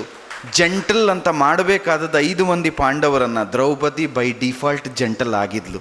ಜೆಂಟಲ್ ವುಮೆನ್ ದ್ರೌಪದಿ, ಅವಳನ್ನು ಇಟ್ಕೊಂಡು ಈ 5 ಜನರನ್ನು ಜೆಂಟ್ಲ್ಮೆನ್ಸ್ ಆಗಿ ಮಾಡಿ ಲೇಡೀಸ್ ಆ್ಯಂಡ್ ಜೆಂಟ್ಲ್ಮೆನ್ ಅನ್ನೋ ಪ್ರಪಂಚ ಹೇಳೋದನ್ನು ಮಹಾಭಾರತದಲ್ಲಿ ಕೃಷ್ಣ ಲಾಂಗ್ ಎಗೋ ತೋರಿಸಿದ್ದ. ಸೊ ಇದನ್ನು ಹೇಳುತ್ತಾ ಕೃಷ್ಣನೇ ಹೇಳಿದ ಮಾತು, ಪ್ರಾರಬ್ಧ ಸಂಚಿತ ಆಗಾಮಿ ಕರ್ಮತ್ರಯಗಳು, ಅದು ಪುಣ್ಯ ಆಗಲಿ ಪಾಪ ಆಗಲಿ, ನಾವು ಪುಣ್ಯ ಮಾಡಿದರೆ ಒಳ್ಳೆಯ ಜನರ ಸತ್ಸಂಗ ಸಿಗ್ತದೆ, ಸದ್ವಾಸ ಸಿಗ್ತದೆ, ಒಳ್ಳೆ ಕಡೆಯಲ್ಲಿ ಬದುಕಲಿಕ್ಕಾಗ್ತದೆ, ಸಜ್ಜನರ ಸಹಯೋಗ ಸಿಗ್ತದೆ, ಸತ್ಫಲಗಳು ಸಿಗ್ತದೆ ಪುಣ್ಯ ಇದ್ದರೆ. ನಿಮ್ಮ ತಂದೆ ತಾಯಿ ಮತ್ತು ನೀವು ತುಂಬ ಪುಣ್ಯವನ್ನು ಮಾಡಿದ್ರಿ, ಆದ್ದರಿಂದ ಶಕ್ತಿ ಅನ್ನುವಂಥ ಕಾಲೇಜಿನಲ್ಲಿ, ಶಕ್ತಿ ಅನ್ನುವಂಥ ಇನ್ಸ್ಟಿಟ್ಯೂಟ್ನಲ್ಲಿ ಒಂದು ಪಾರ್ಟಾಗಿ ಇದ್ದೀರಿ. ಕೃಷ್ಣ ಕಾರುಣ್ಯ ನಿಮ್ಮ ಮೇಲೆ ಆಗಬೇಕು ಅನ್ನೋ ಕಾರಣಕ್ಕೆ ಪೂರ್ವಾಕೃತ ಪುಣ್ಯ, ಈ ಜನ್ಮದಲ್ಲ ಹಿಂದಿನ ಜನ್ಮದಲ್ಲಿ ಪುಣ್ಯವನ್ನು ಸಂಪಾದನೆ ಮಾಡಿ ಬಂದಿದ್ದೀರಿ, ಆದ್ದರಿಂದ ಇಲ್ಲಿದ್ದೀರಿ. ಇದರ ಮೌಲ್ಯ ನಿಮಗೆ ಈಗ ಅರ್ಥ ಆಗಲ್ಲ, ಇಲ್ಲಿಂದ ಬಿಟ್ಟು ಹೋದ ಮೇಲೆ ನಿಮಗೆ ಅರ್ಥ ಆಗುತ್ತೆ. ಯಾವಾಗಲೂ ಇರುವುದೆಲ್ಲವ ಬಿಟ್ಟು ಇರೋದುದರೆಡೆಗೆ ನಡೆಯುವುದೇ ಜೀವನ, ತುಡಿಯುವುದೇ ಜೀವನ. ನಾವು ಕಳ್ಕೊಂಡ ಮೇಲೆ ಅದರ ಮೌಲ್ಯ ತಿಳಿಯುತ್ತೆ. ನಿಮ್ಗೆ ಇಲ್ಲಿಂದ ಹೋದ ಮೇಲೆ ನೀವು ಕಲಿತ ಸಂಸ್ಕಾರ ಏನು, ನಿಮ್ಗೆ ಇವರು ಒದಗಿಸಿಕೊಟ್ಟ ಸಂಸ್ಕಾರ ಏನು ಅಂತ ನೀವು ಬೆಳೆದು ಬೇರೆ ಕಡೆ ಹೋದ ಮೇಲೆ ಗೊತ್ತಾಗುತ್ತೆ. ಆವಾಗಲಾದರೂ ನಿಮಗಿದು ರಿಯಲೈಸ್ ಆಗೇ ಆಗ್ತದೆ ಅನ್ನೋ ನೆಲೆಯಿಂದ ಪುಣ್ಯವಶಾತ್ ಇಲ್ಲಿದ್ದೀರಿ. ಇದರ ಸದ್ವಿನಿಯೋಗ ಮಾಡಿಕೊಳ್ಳಿ. ಎಲ್ಲ ಸತ್ಸಂಗಗಳನ್ನು, ಸದ್ವಿಚಾರಗಳನ್ನು, ಸದ್ವಾಣಿಗಳನ್ನು, ಸದಮೃತವನ್ನು, ಸದ್ಭೌತಿಕವಾದ ಎಲ್ಲ ಸುಧಾರಸಗಳನ್ನು ಹೀರುತ್ತಾ ಪರಿಪೂರ್ಣರಾಗಿ ಪೂರ್ಣಮದಂ ಪೂರ್ಣಮಿದಂ ಪೂರ್ಣತ್ವದ ಕಡೆಗೆ ಸಾಗುತ್ತಾ ಹೋಗಿ ನಿಮ್ಮೆಲ್ಲರ ಬದುಕು ರಷ್ಟಪುಷ್ಟವಾಗಲಿ, ನೀವು ಬಯಸಿದೆಲ್ಲವೂ ನಿಮಗೆ ಲಭ್ಯ ಆಗಲಿ ಅಂತ ಪ್ರಾಂಜಲ ಮನಸ್ಸಿನಿಂದ ಪ್ರಾಮಾಣಿಕವಾಗಿ ಕೃಷ್ಣನಲ್ಲಿ ಪ್ರಾರ್ಥನೆಯನ್ನು ಮಾಡುತ್ತಾ ಸುಮಾರು 1 ಗಂಟೆಯವರೆಗೆ ನಿಮ್ಮ ಮುಂದೆ ವಿಚಾರಧಾರೆಯನ್ನು ಹಂಸಕ್ಷೀರ ನ್ಯಾಯದಿಂದ ಹಂಚಿಕೊಳ್ಳಿಕ್ಕೆ ಒಂದು ಅವಕಾಶವನ್ನು ಕಲ್ಪಿಸಿಕೊಟ್ಟಂಥ ಎಲ್ಲ ಮಹನೀಯರಿಗೂ, ವಿಶೇಷವಾಗಿ ರವಿಶಂಕರ್ ಅವರಿಗೂ ನಾನು ಅನಂತ ಧನ್ಯವಾದವನ್ನು ಅರ್ಪಿಸ್ತಾ ಭದ್ರಂ ಶುಭಂ ಮಂಗಳಂ.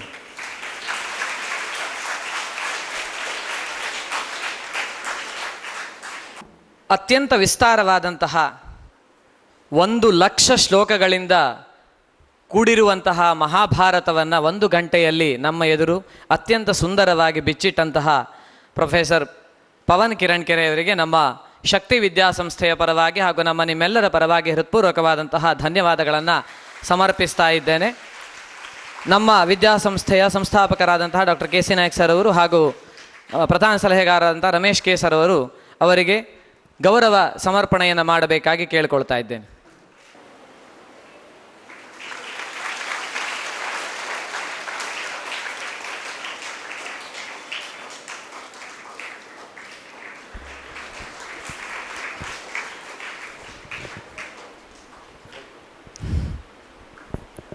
ಇವತ್ತಿನ ಈ ಉಪನ್ಯಾಸ ಕಾರ್ಯಕ್ರಮವನ್ನು ನಾವಿಲ್ಲಿಗೆ ಪರಿಸಮಾಪ್ತಿಗೊಳಿಸ್ತಾ ಇದ್ದೇವೆ.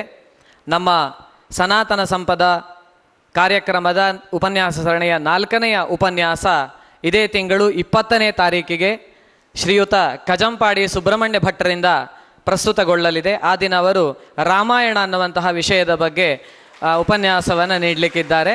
ಧನ್ಯವಾದಗಳು.